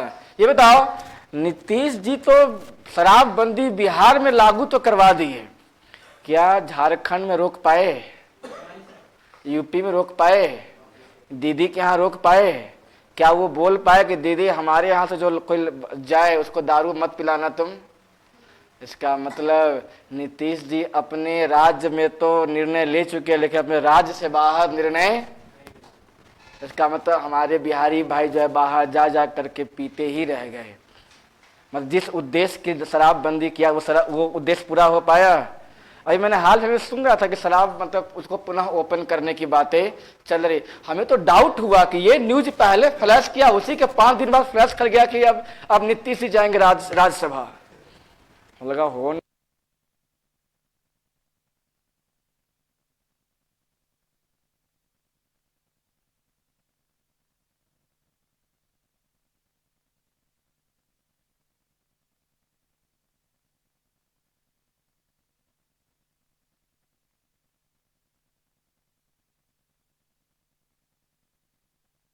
है, तुमको पीना है तो तुम इतना सोच रही है, जिसको पीना है उसको जीने दो। अब बताओ, जहर पी के सब मर रहा है, ठीक है। तो यहां से जाता है 800 रुपया दे करके बंगाल जा रहा है, वो जितना रुपया देकर जा रहा है बंगाल, इतना रुपया में यहां बैठ के पी लेता हो, ठीक है। वहां गया, कोई पी पा नौटंकी किया, पुलिस कूट भी दिया वहां पर, मालूम चला, उससे अच्छा था जी। ये बताओ, लेकिन मोदी जी क्या देश स्तर पर फ्री हैं या देश से बाहर भी? लॉकडाउन लगाना है तो देश में भी और अमेरिका से रिश्ता कैसा होना चाहिए, यह भी निर्णय कौन ले रहे हैं? नीतीश जी ले पाएंगे? नहीं। इसका मतलब संप्रभु है वो? संप्रभु नहीं है। तो सरकार को कैसा होना चाहिए, संप्रभु या गैर संप्रभु? आपस में डिस्कस मत कीजिए, आप आए हमसे डिस्कस करने के लिए ना, ठीक है? ये बताओ, देखो कुछ ने कहा एक काम कर भाई, एक बात बताओ, तो कुछ चेक करो यार कि गार्नर का थ्योरी सही है या नहीं। बोला यार बताओ बिहार, बोला हाँ बड़ा भूभाग है, बड़ा भूभाग है। बोला जनसंख्या, अरे हम लोग गैंगेटिक प्लेन के रहने वाले हैं, यहाँ क्या है एलुवियल सॉइल है, यहाँ का लैंड क्या है मोर फर्टाइल है, नौकरी नहीं लगी तो खेत यहाँ मानसिकता नहीं है कि नौकरी नहीं लगी तो खेत जोत कर खा लेंगे। अरे नौकरी इसीलिए नहीं लगे तो अभी तो डेडिकेशन ही नहीं है, ठीक है? तो भाई जनसंख्या है या नहीं? सरकार सुशासन की नहीं थी, सरकार कैसे सुशासन की नहीं थी, लेकिन सरकार क्या नहीं है, संप्रभु नहीं है। तो क्या जिसे हम राज्य कह रहे थे भाई वो तो राज्य निकला ही नहीं, ठीक है? तो अब संदेह जब हुआ तो बोला कि एक काम करो, चेक करो तो भारत को। बोला हाँ भूभाग है। बोला जनसंख्या, अरे भाई नंबर 1, विश्व में नंबर 1, ठीक है? अब क्रिकेट टीम सब परेशान हो गया, वो जहां जाता है वहां पर इंडिया इंडिया का नारे ही लग रहा होता है, उसका जो है मनोबल ऐसे ही डाउन हो जाता है, ठीक है? इसे देखिए जो भी भारत का क्या जो सामने खड़ा होता है टीम, वो हमेशा क्या बोलता है, मैं इस भीड़ को चुप करा दूंगा। भाई विश्व के लिए समस्या बन गया है भारत की जनसंख्या। भारत क्या कहता है, यह जनसंख्या या संसाधन है, यह अभिशाप है या संसाधन है? अभिशाप है। कहता है तुम्हारी माँ कभी तुम्हें बोलती है कि हमारे ये क्या धरती पर बोझ है, कहीं बोली है? नहीं, वैसे क्या बोलती है, मेरा लाडला मेरी लाडली। कि तो ये भारत है या मेरी माँ है? ये माँ है। तो इसलिए हम क्या बोलते हैं, यह जनसंख्या अभिशाप नहीं, क्या है, संसाधन है, ठीक है? सरकार नहीं है, विष्णु के 10वें अवतार कमल से खिल रहे हैं कौन? विष्णु, ठीक है? और यह सरकार तो है ही, और सरकार कैसा भी है, संप्रभु भी है। ओ माय गॉड, जिसे हम देश कह रहे थे वो क्या निकला, राज्य। जिसे हम देश कह रहे वो क्या निकला? तो जो राज्य जिसे हम राज्य कहते हैं वो क्या है भाई, उसे कहता है गार्नर, ये प्रांत है, ये प्रोविंस है। ये क्या है, प्रोविंस है। बिहार एक क्या है, प्रांत है। बिहार एक क्या है, प्रांत है।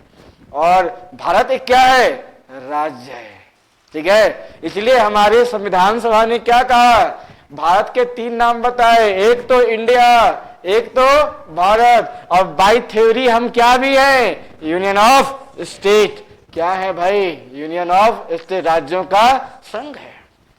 तो भारत के कितने नाम पड़े, 3 नाम पड़े। कौन कौन, भारत, इंडिया और, ठीक है? अब देखो यहां पर कहा था कि भारत जब लिख ही दिए तो इंडिया क्यों लिखे भाई? अरे बाबा, हमारी संविधान सभा में 2 विचारधाराओं के व्यक्ति बैठते थे। एक पौराणिक विचारधारा जो कहते थे भारत से क्या बना है, और एक वह यूरोपीय माइंडसेट से क्या थे, जो यूरोपियों ने कहा था यह इंडस का क्या है, यह इंडस का क्या है, देश है, यह सिंधु नदियों का क्या है, यह देश है, यह इंडिया जिसे कहा, मतलब वेस्टर्न क्या था, आइडियोलॉजी से वह ग्रस्त थे, ठीक है? तो बताओ दोनों विचारधारा में मार फंस जाता कि नहीं, एक ही नाम होता तो क्या हम संविधान लिख पाते? अंग्रेज था या नहीं था? जब तक संविधान लिखा जा रहा था हम आपस में लड़ते ही रहते, तो अंग्रेज क्या बोलता, बेटा तुमसे ना हो पाएगा, तुम कहाँ आ जाओ, बुद्धम शरणम गच्छामि, तुम बुद्ध के शरण में पुनः क्या आ जाओ, चले आओ। बताओ मैं अपनी आजादी को एंजॉय करता या आजादी खो देता? फिर तो आजादी खोना अच्छी बात है या दोनों विचारों को एडजस्ट करनी अच्छी बात है? और बुद्ध तो समझा गया है ना मेरे भाई, मध्यम मार्ग को क्या कर लीजिए, मध्यम मार्ग को अपना लीजिए, ना ही पूरी तरीके से इधर, ना पूरी तरीके से इधर, बीचे बीच निकल जाना है। ना ही पूर्णतः यूएसए, ना ही पूर्णतः ईरान, बीच बीच में कभी इसको फोन घुमा दिए, कभी उसको फोन घुमा दिए, कभी रूस को फोन घुमा दिए तो कभी यूक्रेन को फोन घुमा दिए। नहीं देख पा रहे हैं अभी? जब बम मारा किस पर, ईरान पर, तो भारत क्या चुपचाप बैठल थे? चुपचाप क्या था कि इधर बोले तो इधर मेरा कल्चरल फ्रेंड कौन, ईरान, चाबहार पोर्ट हाथ से निकल, जब चाबहार निकल जाएगा भाई तो सेंट्रल एशिया में प्रवेश करना क्या हो जाएगा, मुश्किल। और इधर अगर कुछ बोल दिए अगर, तब दोस्ती किससे टूट जाएगी फिर आपके, अमेरिका से। भारत करे तो क्या करे? तब कहता है भारत, यह धरती युद्ध का, यह धरती युद्ध का नहीं, यह धरती किसका है, बुद्ध का है। क्यों? बुद्ध ने क्या समझा रखा है, मध्यम मार्ग। रूस भी दोस्त, यूक्रेन भी दोस्त, ईरान भी दोस्त, यूएसए भी, इजराइल भी दोस्त। ठीक है, एक बात बताऊं, ऐसे लोग बहुत बुरे तरीके से फंसते हैं। मैं तो सोच रहा हूं अगर ये वर्ल्ड वार अगर तब्दील हो गया तो भारत कहां जाएगा? समस्या है भाई, समस्या बनी हुई है। खैर, हमको क्या करना है, हमें तो जो लिखा हुआ है उसको समझना है, उत्तर लिख करके अपना कंधे पर 6 स्टार लगाना है, चमक जाना है। ठीक है, जो ऊपर जब रिस्पॉन्सिबिलिटी मिलेगी तो किया जाएगा। अभी अपने पास रिस्पॉन्सिबिलिटी क्या है, इस सब्जेक्ट को समझना है। लेकिन देखिए, बात को यहां तक ही नहीं, इस बात में कुछ गहराई है, इस गहराई को भी समझनी होगी। ठीक है, ये देखिए सेल का प्रयोग होना, ये किसका प्रयोग होना? अभी टाइम तो है ना? आलो ऊब गए क्या, या एनर्जी लेस हो गए? 3 घंटा बैठकर लिखना होता है।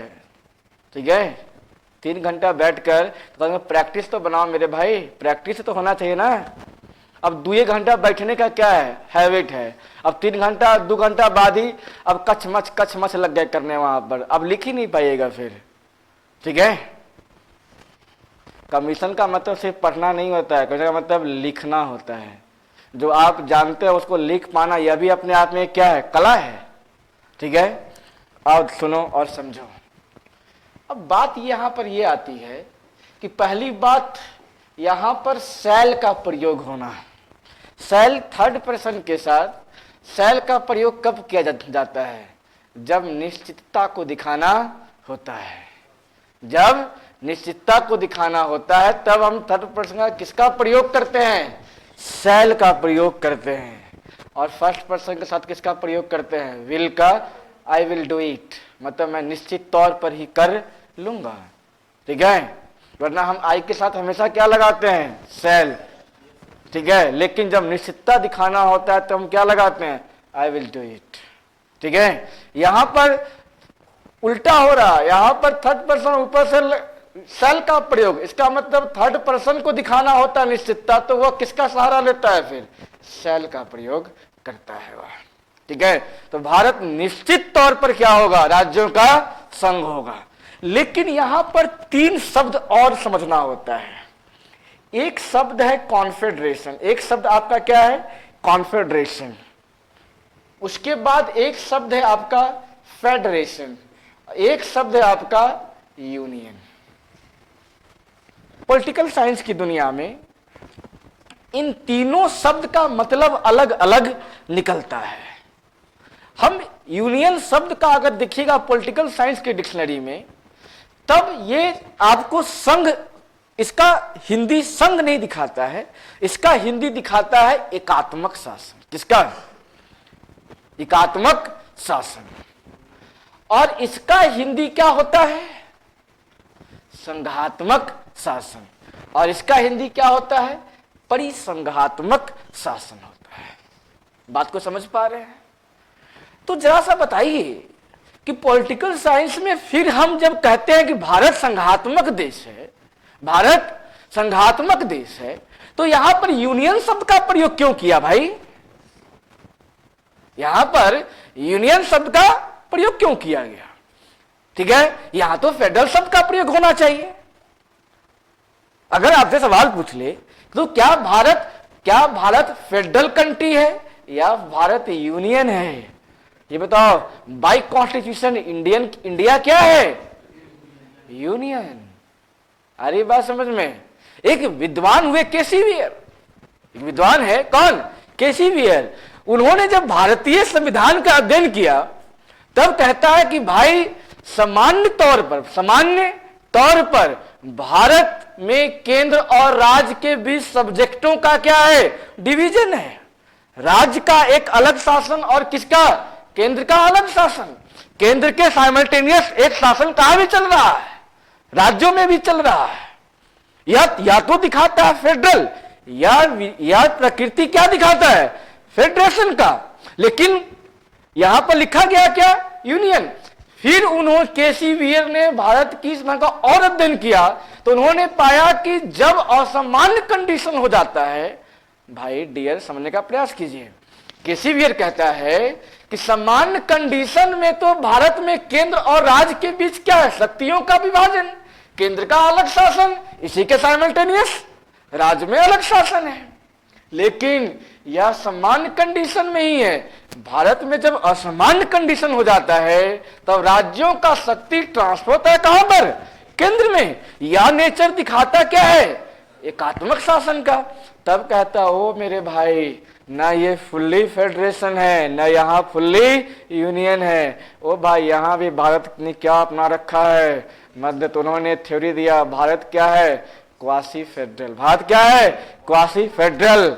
तो क्या क्वासी फेडरल को हम क्या संवैधानिक लिख सकते हैं? नहीं। भारतीय शासन की प्रकृति क्या है? सामान्यतः क्या दिखती है? वह सामान्यतः क्या दिखता है? वह संघात्मक। असामान्यतः क्या दिखती है? एकात्मक। निष्कर्षता क्या होगा? पर अर्ध संघात्मक। निष्कर्षता क्या होगा? अर्ध संघात्मक। जो निष्कर्षता है क्या संवैधानिक भी है क्या? क्यों? हमारे संविधान में क्वासी फेडरल शब्द का प्रयोग नहीं किया गया है। आ गई बात समझ में? तो भारत सामान्य तौर पर क्या है? सामान्य तौर पर संघात्मक। असामान्य तौर पर क्या है? एकात्मक। असामान्य तौर का, असामान्य का मतलब क्या है? जब देश में क्या लगा हो? इमरजेंसी लगा हो। इमरजेंसी के दौरान राज्य सूची पर कानून कौन भी बना सकता है मेरे भाई? पार्लियामेंट भी बना सकता है। राज्य सूची पर अध्यादेश कौन भी जारी कर सकता है? राष्ट्रपति भी जारी कर सकता है। अरे डियर, यह नेचर क्या दिखाता है? राज्यों का शक्ति किसमें ट्रांसफर हो गया है? सेंटर में। ठीक है। इसका मतलब भारत पर जब असमान स्थिति आती है तब भारत क्या बन जाता है? एकात्मक। लेकिन भारत ने लिख क्या रखा है? हमारे यहाँ फेडरेशन के बदले यूनियन शब्द उन्होंने लिख रखा है। अब यहां पर समझनी होगी तो भाई इनका अर्थ क्या है, इनका अर्थ और इनका अर्थ क्या है। इसको मिटाएं हम। आर्टिकल 1 आप लिख चुके हैं। चलिए,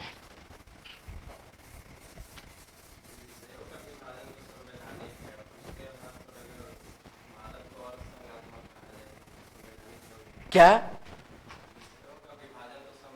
हाँ, असंवैधानिक संविधान में ही हमारे यहाँ व्यवस्था भी है कि जब असमान कंडीशन आएगा तब।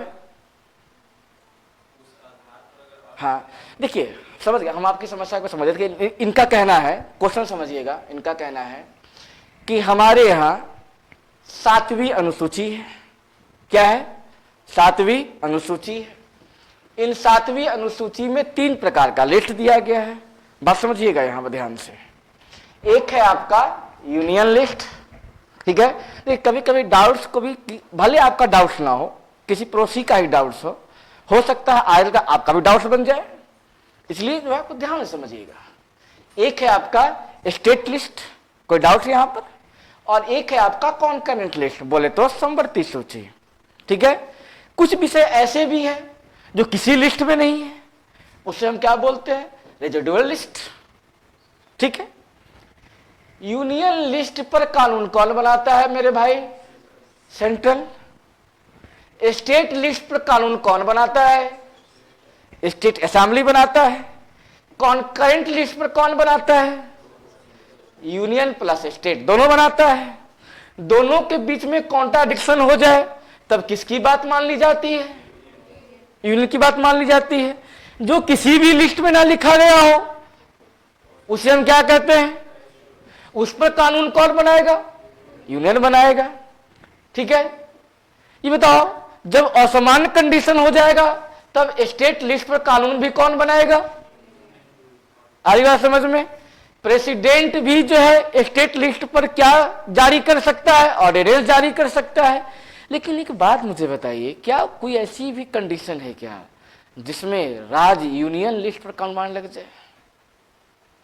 क्या कोई ऐसा प्रावधान है कि क्या कोई ऐसी स्थिति है कि वह स्थिति जब आ जाए जब राज्य सेंट्रल लिस्ट पर भी कानून लग जाए? अंतोगत्वा आप देखिएगा तो बॉस कौन है? सेंट्रल ही क्या है? ये बताओ, एकात्मक शासन का मतलब ही क्या होता है? एकात्मक शासन का मतलब ही क्या होता है? एक केंद्र से कितनी दूर तक शासन चलाई जा सकती है, ये बताओ। रेजिडुअल पर भी सेंटर, कॉन्करेंट पर भी सेंट्रल की बात मानी जाएगी। मान लो उसी समय स्टेट में क्या लग गया, इमरजेंसी, उस समय भी कानून कौन बना रही है? आपको क्या लग रहा है, शक्तियों का विभाजन हो रहा है या शक्तियों का केंद्रीकरण हो रहा है? यह भी तो संविधान में ही है।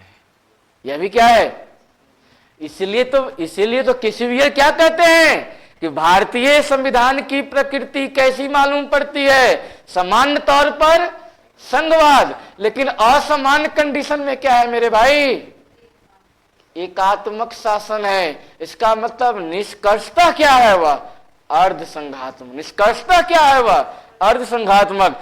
यह अर्ध संघात्मक संवैधानिक तब बन जाता जब इसी शब्द को संसद के द्वारा पास करा लिया जाता है। आगे बात समझ में? यह चीजें संवैधानिक तब बन जाता जब संविधान सभा के द्वारा हमारे संविधान में इसको मेंशन कर लिया जाता है। इसलिए तो हम कह रहे हैं निष्कर्षतः। निष्कर्षतः मेंस में सवाल पूछता है कि भारत में एकात्मक शासन के बीज कहां कहां छुपे हुए हैं। ठीक है, वह प्रावधान को उस प्रावधान पर प्रकाश डालिए जो भारत को क्या बनाता है? एकात्मक शासन की ओर क्या करता है? वह एकात्मक शासन के रूप में परिभाषित करता है। या कभी सवाल इस प्रकार भी पूछा जा सकता है, क्या चीज, कि भारत के संघवाद या संघात्मक शासन पर क्या डालिए? प्रकाश डालिए। आ रही बात समझ में? तो हम क्या लिख रहे होंगे, कहां कहां पर भारत कब कब क्या है? संघात्मक दृष्टिकोण रखता है और कब कब भारत एकात्मक दृष्टिकोण रखता है। और जब आप निष्कर्ष लिखने चले तब आप क्या क्या क्या लिखे वहां पर कि उपरोक्त कथनों से हमें क्या पता चलता है? उपरोक्त कथनों से भारत न ही पूर्णतः संघात्मक, न ही पूर्णतः क्या है? अरे भाई, खुद को बदनाम क्यों कर रहे हो? केसी वियर को बदनाम करो ना तुम। ठीक है, तुम कह दो वहां पर केसी वियर के अनुसार भारतीय संविधान क्या है? क्वासी फेडरल है। हमें क्या करो, कुछ भी नाम मिले तब जाकर के वहां नाम मत चिपकाए। लेकिन जब आपको लगा सुप्रीम कोर्ट का कोई जजमेंट हो, चिपका डालो ना तुम वहां पर। क्यों? इससे नंबर कटने की गुंजाइश कम हो जाती है। ठीक, आई बात समझ में? सुप्रीम कोर्ट ने कह रखा है कि भारत का संघवाद क्या है? बेसिक स्ट्रक्चर का एक तत्व है। तो आप अपने मन से क्यों बोल रहे हो? आप कह दो वेरुवाडी मामले में उच्चतम न्यायालय ने क्या कहा है? क्या कहा है कि संघवाद भारत के मूलभूत सिद्धांत है। मूलभूत क्या है वह? It is a part of basic structure according to SR मुंबई। खत्म। इसे क्या होता है? नंबर कटने की गुंजाइश कम हो जाती है। आई बात समझ में? अब आ जाइए, कॉन्फेडरेशन एंड फेडरेशन में अंतर क्या है?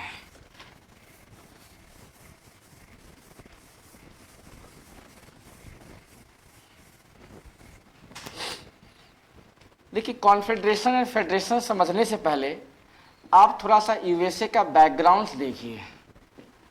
यूएसए का बैकग्राउंड थोड़ा देख लीजिए। ठीक है, बताओ कितना बेकार लगता है कि हम ये कहते हैं कि भारत भी गुलाम था। किसका? ब्रिटिश का। लेकिन आपको मुस्कुराना चाहिए, हम ही नहीं मेरे भाई, कौन भी गुलाम रहा है। यूएसए भी किसका? ब्रिटिश का गुलाम रहा है। कहा जाता है कि यूएसए पहले 13 अलग अलग क्या था, प्रांतों में बटा हुआ था। 13 अलग अलग प्रांतों में क्या था, बटा हुआ था। ठीक है, जो विश्व इतिहास के स्टूडेंट्स होंगे, जो विश्व इतिहास उन्होंने पढ़ रखा होगा, आपको पता होगा कि वहां पर एक फेज पढ़ना पड़ता है, इनलाइटमेंट, प्रबोधन काल या पुनर्जागरण। कहा जाता है कि आफ्टर इनलाइटमेंट यूरोप में साइंटिफिक टेम्परामेंट का क्या होता है, विकास होता है। खोज, डिस्कवरी यहां से क्या होती है, शुरू। बताओ, आज पूरे विश्व का बॉस कौन है? क्यों बॉस है? हथियार की वजह से ही तो बॉस है मेरे भाई, टेक्नोलॉजी के तभी तो बॉस है। कौन? यूएसए। बताओ, इसका मतलब यूरोप में अगर साइंटिफिक टेम्परामेंट का विकास हो रहा है, खोज अगर शुरू हो रही है, तो बताओ शक्ति का केंद्र कौन बनने लग जाएगा? यूरोप बनेगा या नहीं बनेगा? बनेगा ना मेरे भाई। तो भाई इसी में फ्रांस क्या हो गया, आगे निकल करके यूएसए को ही क्या बना लिया हुआ, गुलाम बना लिया। आगे चल करके ब्रिटिशों की शक्तियों में भी क्या हुआ भाई, उत्थान हुआ। ब्रिटिशों ने क्या कर दिया, फ्रांस को हटा दिया। कहां से? यूएसए से। इसका मतलब USA, United state of America, पहले फ्रांस का गुलाम था। जब ये भाई साहब हटे तब किसका गुलाम बन गया, ब्रिटिश का। अब बताओ यूएसए का हितकारी कौन बन जाएगा, ब्रिटिश या फ्रांस? फ्रांस बार बार कह रहा है किसको, यूएसए को, भाई तुमको गुलाम बना लिया है, तो तुम्हारा अधिकार छीन लिया जाएगा। बोला इससे निकले कैसे बे, इससे निकले कैसे? बोला इसको भगाओ। किसको? ब्रिटिश को क्या करो, भगाओ। बोला तो हमसे भाग नहीं रहा है मेरे भाई, हमारे कंधे पर आकर बैठ गया है। बोला इसमें मैं हेल्प करूंगा। कौन कह रहा है? जब यूएसए कह रहा है कि भाई ये कैसे हटेगा, तब फ्रांस क्या बोल रहा है, शाहरुख खान की तरह, मैं हूं ना। कौन? फ्रांस कह रहा है किसको, यूएसए को। भाई फ्रांस ने हेल्प करता है किसको, यूएसए को। और किसको टोटे टोटे कर दिया, ब्रिटिश को। ब्रिटिश की सत्ता को उखाड़ फेंका। कहां से? यूएसए। अब बताइए, पहले झिंगालाला हो कर रहे थे, बीच में फ्रांस, इंटरवल बाद ब्रिटिश। बताओ अब पुनः यह झिंगालाला हो कर रहे होंगे या नहीं? फ्रांस कहता है किसको, यूएसए को, झिंगालाला हो करने का समय नहीं है, देश बनाओ, देश बनाओ। बोला देश बनाने का तो भाई दो ही मेरे पास रास्ता है, या तो पहले की तरह झिंगालाला हो करते रह जाए, या फिर या 13 अलग अलग हो करके हम क्या कर रहे हैं, एक यूनाइट हो जाए। ठीक है। बोला भाई एक बात जरा सोचो, तुम अगर पहले की तरह झिंगालाला हो करते रहोगे तो कभी तुम फ्रांस, तो कभी ब्रिटेन, तो कभी अलग कोई कंट्री फिर शक्तिशाली होगा तो फिर तुम्हें गुलाम बना लेगा। मतलब तुम यूरोप के क्या बन जाओगे, खिलौने बन जाओगे। कभी इसके गोद में, कभी उसके गोद में, कभी जर्मनी के गोद में, कभी ऑस्ट्रिया, कभी प्रेस, तुम इस तरह खेलते ही रह जाओगे। तो यूएसए ने क्या सोचा कि नहीं नहीं नहीं, अब यूएसए को डर लग रहा है किससे, गुलामी से। कहा कि नहीं, हम यूनाइट होकर क्या बनाएंगे, एक देश।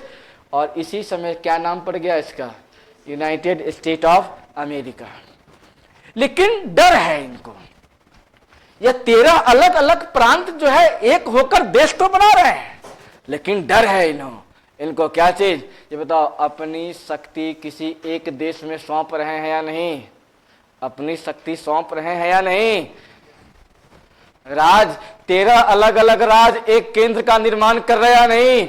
इसका मतलब 13 अलग अलग राज अपनी स्वतंत्रता किसमें सम्मिलित कर रहे हैं, एक देश में, जिसका नाम क्या है, यूनाइटेड स्टेट ऑफ अमेरिका है।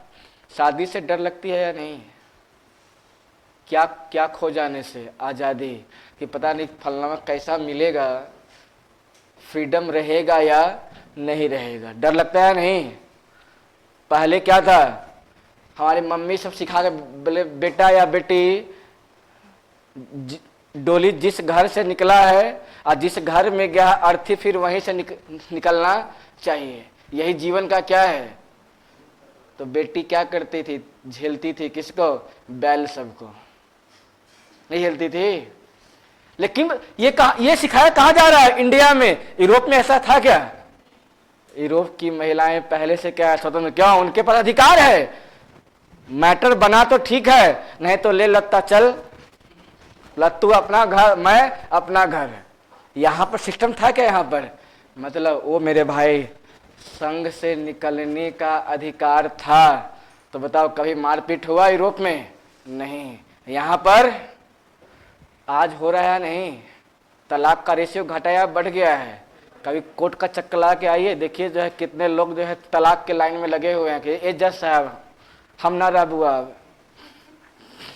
यही डर सताया किसको? 13 अलग अलग प्रांत को।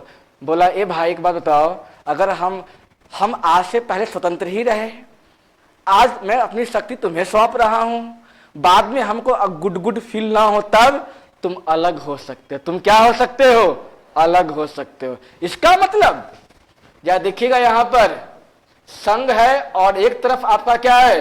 राज। ये बताओ राज्य को संघ से निकलने की क्या है? आजादी है। बात समझिएगा। अमेरिका जब बनता है तो प्रथम दृष्टया प्रथम स्टेज पर क्या होता है? ऐसा संघ बना जिस संघ से राज्य क्या हो सकता था? निकल सकता था। क्लियर? ये बताओ क्या ऐसा संभव नहीं था कि 13 राज्य बारी बारी से बाद में अलग हो जाता? संभव था या नहीं था? था ना? है? तो जाने वाले कौन रोक सका है मेरे भाई? बिल्कुल जाइए। वैसी फंडा क्लियर है, जाने वाले को कौन रोक सका है? अब जल्दी निकलो तुम।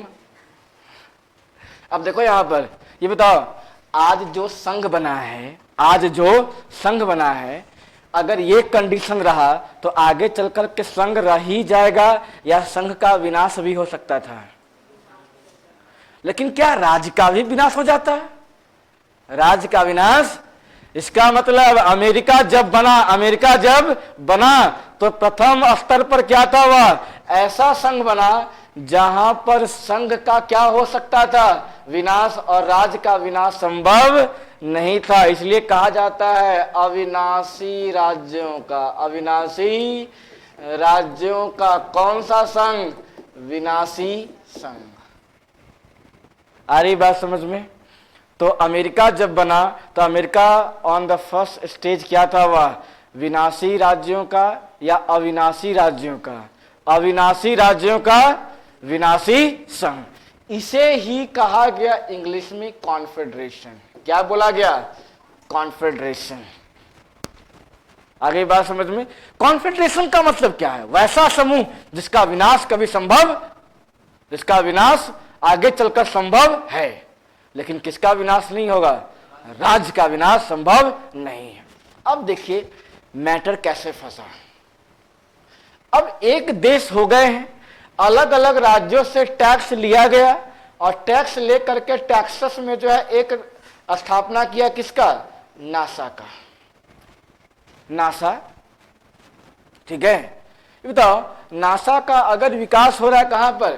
टैक्सेस में, तो टैक्सेस का विकास होना चाहिए या नहीं होना चाहिए? होना चाहिए ना। अरे बाबा बिजली रहेगा तभी तो हम रॉकेट लॉन्च कर पाएंगे।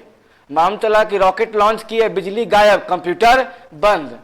अब कहाँ गया रॉकेट? अब जो है आसमान के ऊपर झांकते रहिए कि कहाँ जा रहा है, वो कंट्रोल निकल जाएगा ना हाथ से। इसका मतलब टैक्सस में क्या चाहिए? बिजली। क्या चाहिए? इलेक्ट्रिसिटी। बताओ डेली जो है वैज्ञानिक वाशिंगटन डीसी से टेक्सास आते जाते रहेंगे तो उनका अधिकतम समय कहाँ चला जाएगा? टूर में चला जाएगा या नहीं? इसका मतलब वैज्ञानिकों के लिए जो है आवास मुहैया कराया जाए कहाँ पर? टेक्सास में। ये बताओ आवास मुहैया कराएंगे तभी तो इनकी बीबी बाल बच्चा रहेगी कहाँ पर? टेक्सास में। तभी तो इनका मोह जो है भंग नहीं होगा किससे? टेक्सास से। तो वो बताओ टेक्सास में आ गया, इनका बीबी बाल बच्चा वाशिंगटन डीसी में है तब, या टेक्सास में काम करते ही रहेंगे, या इनको फोन पर बार बार कॉल बज सकता है, हेलो डैडी चॉकलेट लेते आना। बताओ या खोज करते ही रहेंगे या इनका ध्यान चॉकलेट पर चला जाएगा? इसलिए आवास की मुहैया। जब छोटुआ रहेगा यहाँ पर तो छोटू का तबीयत खराब हो सकता है या नहीं, हॉस्पिटल चाहिए।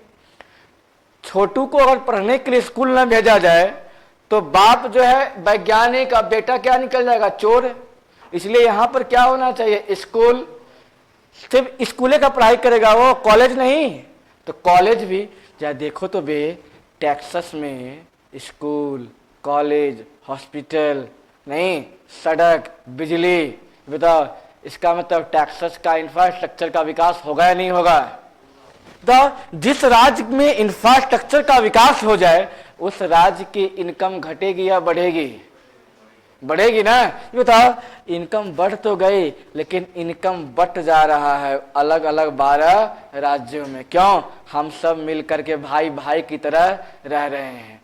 तो एक भाई कमाता हो तो सभी भाई बैठ करके उसके छाती पर मुंह दर्रेगा या नहीं दर्रेगा, दर्र सकता है ना। भाई खिलाता ही रहेगा या भाई अलग हो सकता है। अब टेक्सास बोला हम ना रह बुआ, हम चले। क्यों, उसके संविधान में नियम है कि राज्य चाहे तो बाहर, बाकी 12 राज्य के छाती पर सांप लौटेगा या नहीं। बोले हाय दैया, टैक्स तो हम भी भरे थे ना, टैक्स तो हम भी भरे थे, हमारा भी पैसा वापस। तो ये सब कहाँ भागे, ये सब भागे सुप्रीम कोर्ट के पास। बोला सुप्रीम कोर्ट देख बेवफा निकल गया, कौन, टेक्सास। सुप्रीम कोर्ट बोला डियर घबराओ नहीं, संविधान का रक्षक कौन है, मैं हूं ना। कौन, संविधान का रक्षक कौन होता है मेरे भाई, प्रोटेक्टर कौन है, सुप्रीम कोर्ट, जुडिशरी। यूएसए का भी संविधान का प्रोटेक्टर कौन है भाई, यूएसए का सुप्रीम कोर्ट कहता है मैं हूं ना। तो कहता है एक काम कर, यहां से एक सिस्टम चेंज, संविधान में सिस्टम चेंज करो, राज्य अब संघ से बाहर नहीं जा सकता। इसका मतलब अविनाशी राज्यों का क्या बन जाएगा, अविनाशी संघ। मतलब न राज्य का विनाश न संघ का विनाश। अरे बात समझ में, अमेरिका अभी यहीं तक आके टिक गया। अमेरिका प्रथम दृष्टया क्या था, वो अविनाशी राज्यों का विनाशी संघ, जिसे हम क्या बोलते थे, कॉन्फेडरेशन। आगे चल करके क्या हुआ, अमेरिका क्या बन गया, अविनाशी राज्यों का अविनाशी संघ। इसे ही कहा गया मेरा भाई फेडरेशन। ओ मेरे भाई, राज्य बाहर नहीं जा सकता है लेकिन राज्य जो है शासन चला सकता है, किसके समान, केंद्र के समान। अरे भाई इसीलिए तो अमेरिका में गवर्नर की नियुक्ति नहीं होती है, अमेरिका में गवर्नर का चुनाव होता है। जिस प्रकार केंद्र में कौन होता है, प्रेसिडेंट, उसी प्रकार राज्य का बॉस कौन होता है, वहां का गवर्नर। राज्य का बॉस कौन, गवर्नर। आ रही बात समझ में। तो वहां पर राज्य को मात्र इतना शक्ति नहीं है, क्या चीज, कि वह संघ से बाहर, बाकी केंद्र के समान क्या है, केंद्र के समान शक्तियां है, किसके पास, राज्यों के पास। अब देखिए मैटर फंसा, एक तरफ यूएसए, एक तरफ यूके और एक तरफ भारत टुकुर टुकुर देख रहा है किसको, यूएसए को। बोला भाई यहां अगर कॉन्फेडरेशन था तो फेडरेशन आ सकता है। कॉन्फेडरेशन अगर हम यहां पर लाएंगे, कहां पर, भारत में, तो जिस प्रकार अमेरिका में विवाद हुआ उसी प्रकार भारत में विवाद संभव था या नहीं। इसलिए बोला भाई हमारे यहां कॉन्फेडरेशन का सिस्टम तो चल ही नहीं सकता है। अब बात आई कि अमेरिका का जैसा फेडरेशन है और यूनियन कहां चलता था भाई, यूके में यूनियन का मतलब है जहां राज्य का कोई अस्तित्व ही ना हो।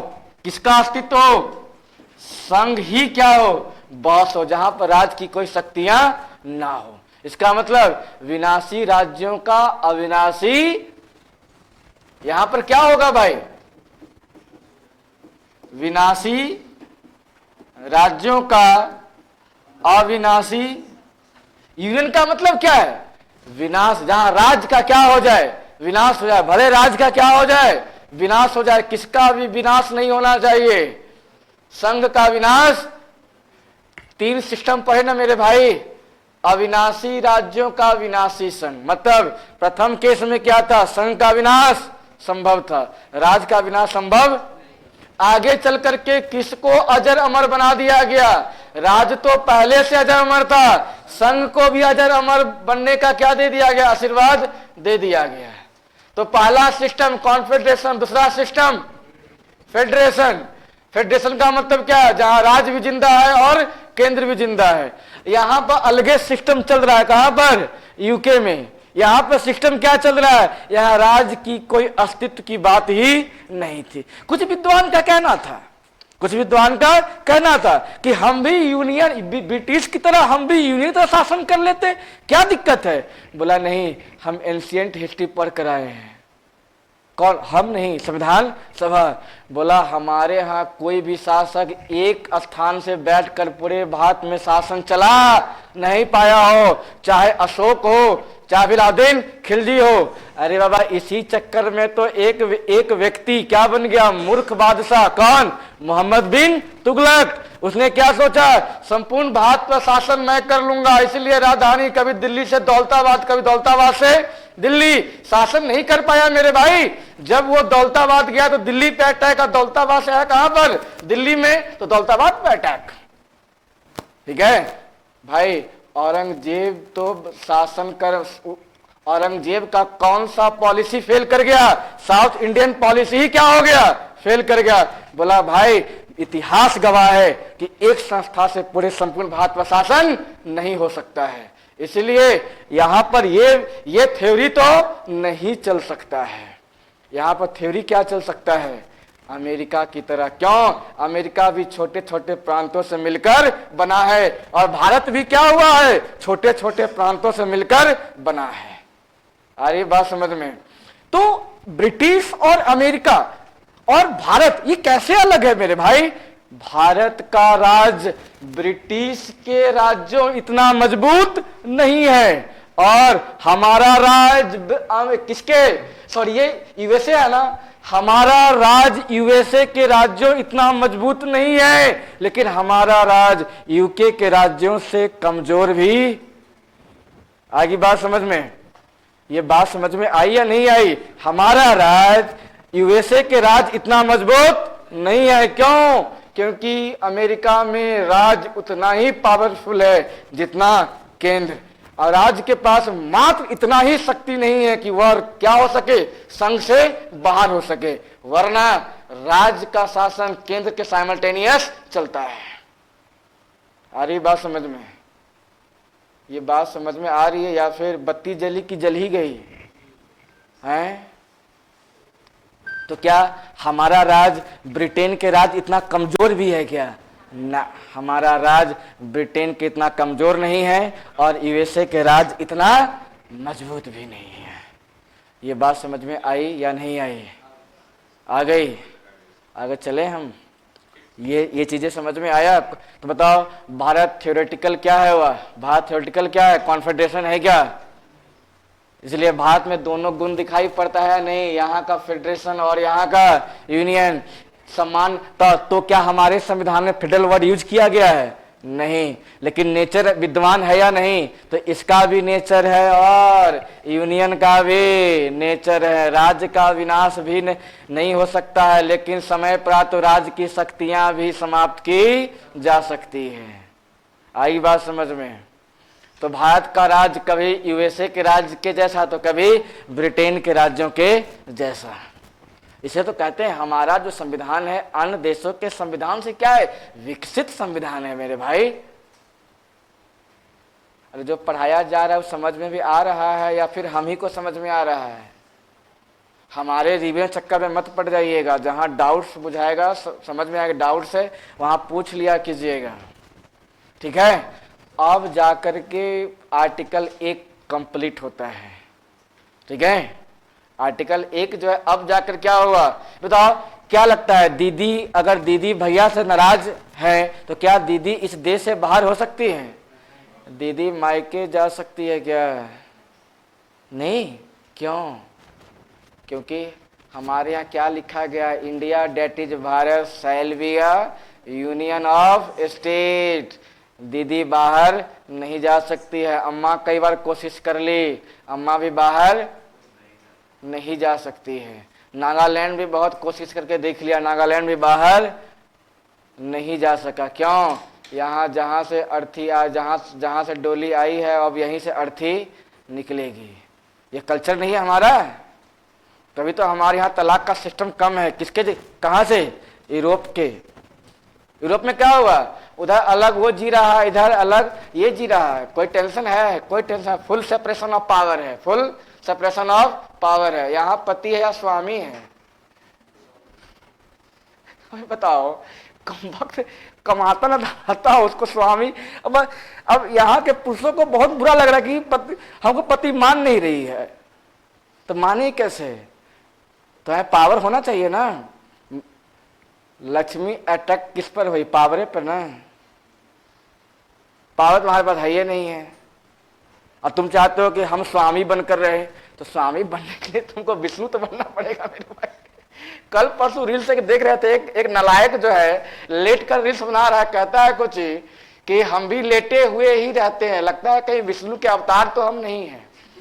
मन तो क्या ऐसा पीस को जो निकाल कर जूता से 5 जूता में लगाऊं उसको। तो इतना दिमाग लगाया होता पढ़ाई पर वो अलग दुनिया है मेरे भाई। अब आ जाओ आर्टिकल 2 पर। 1 बजे तक की क्लास था क्या? आज यहीं पर रहने दे क्या? आज यहीं पर रहने दो। अंत भला तो सब भला। ठीक है ना?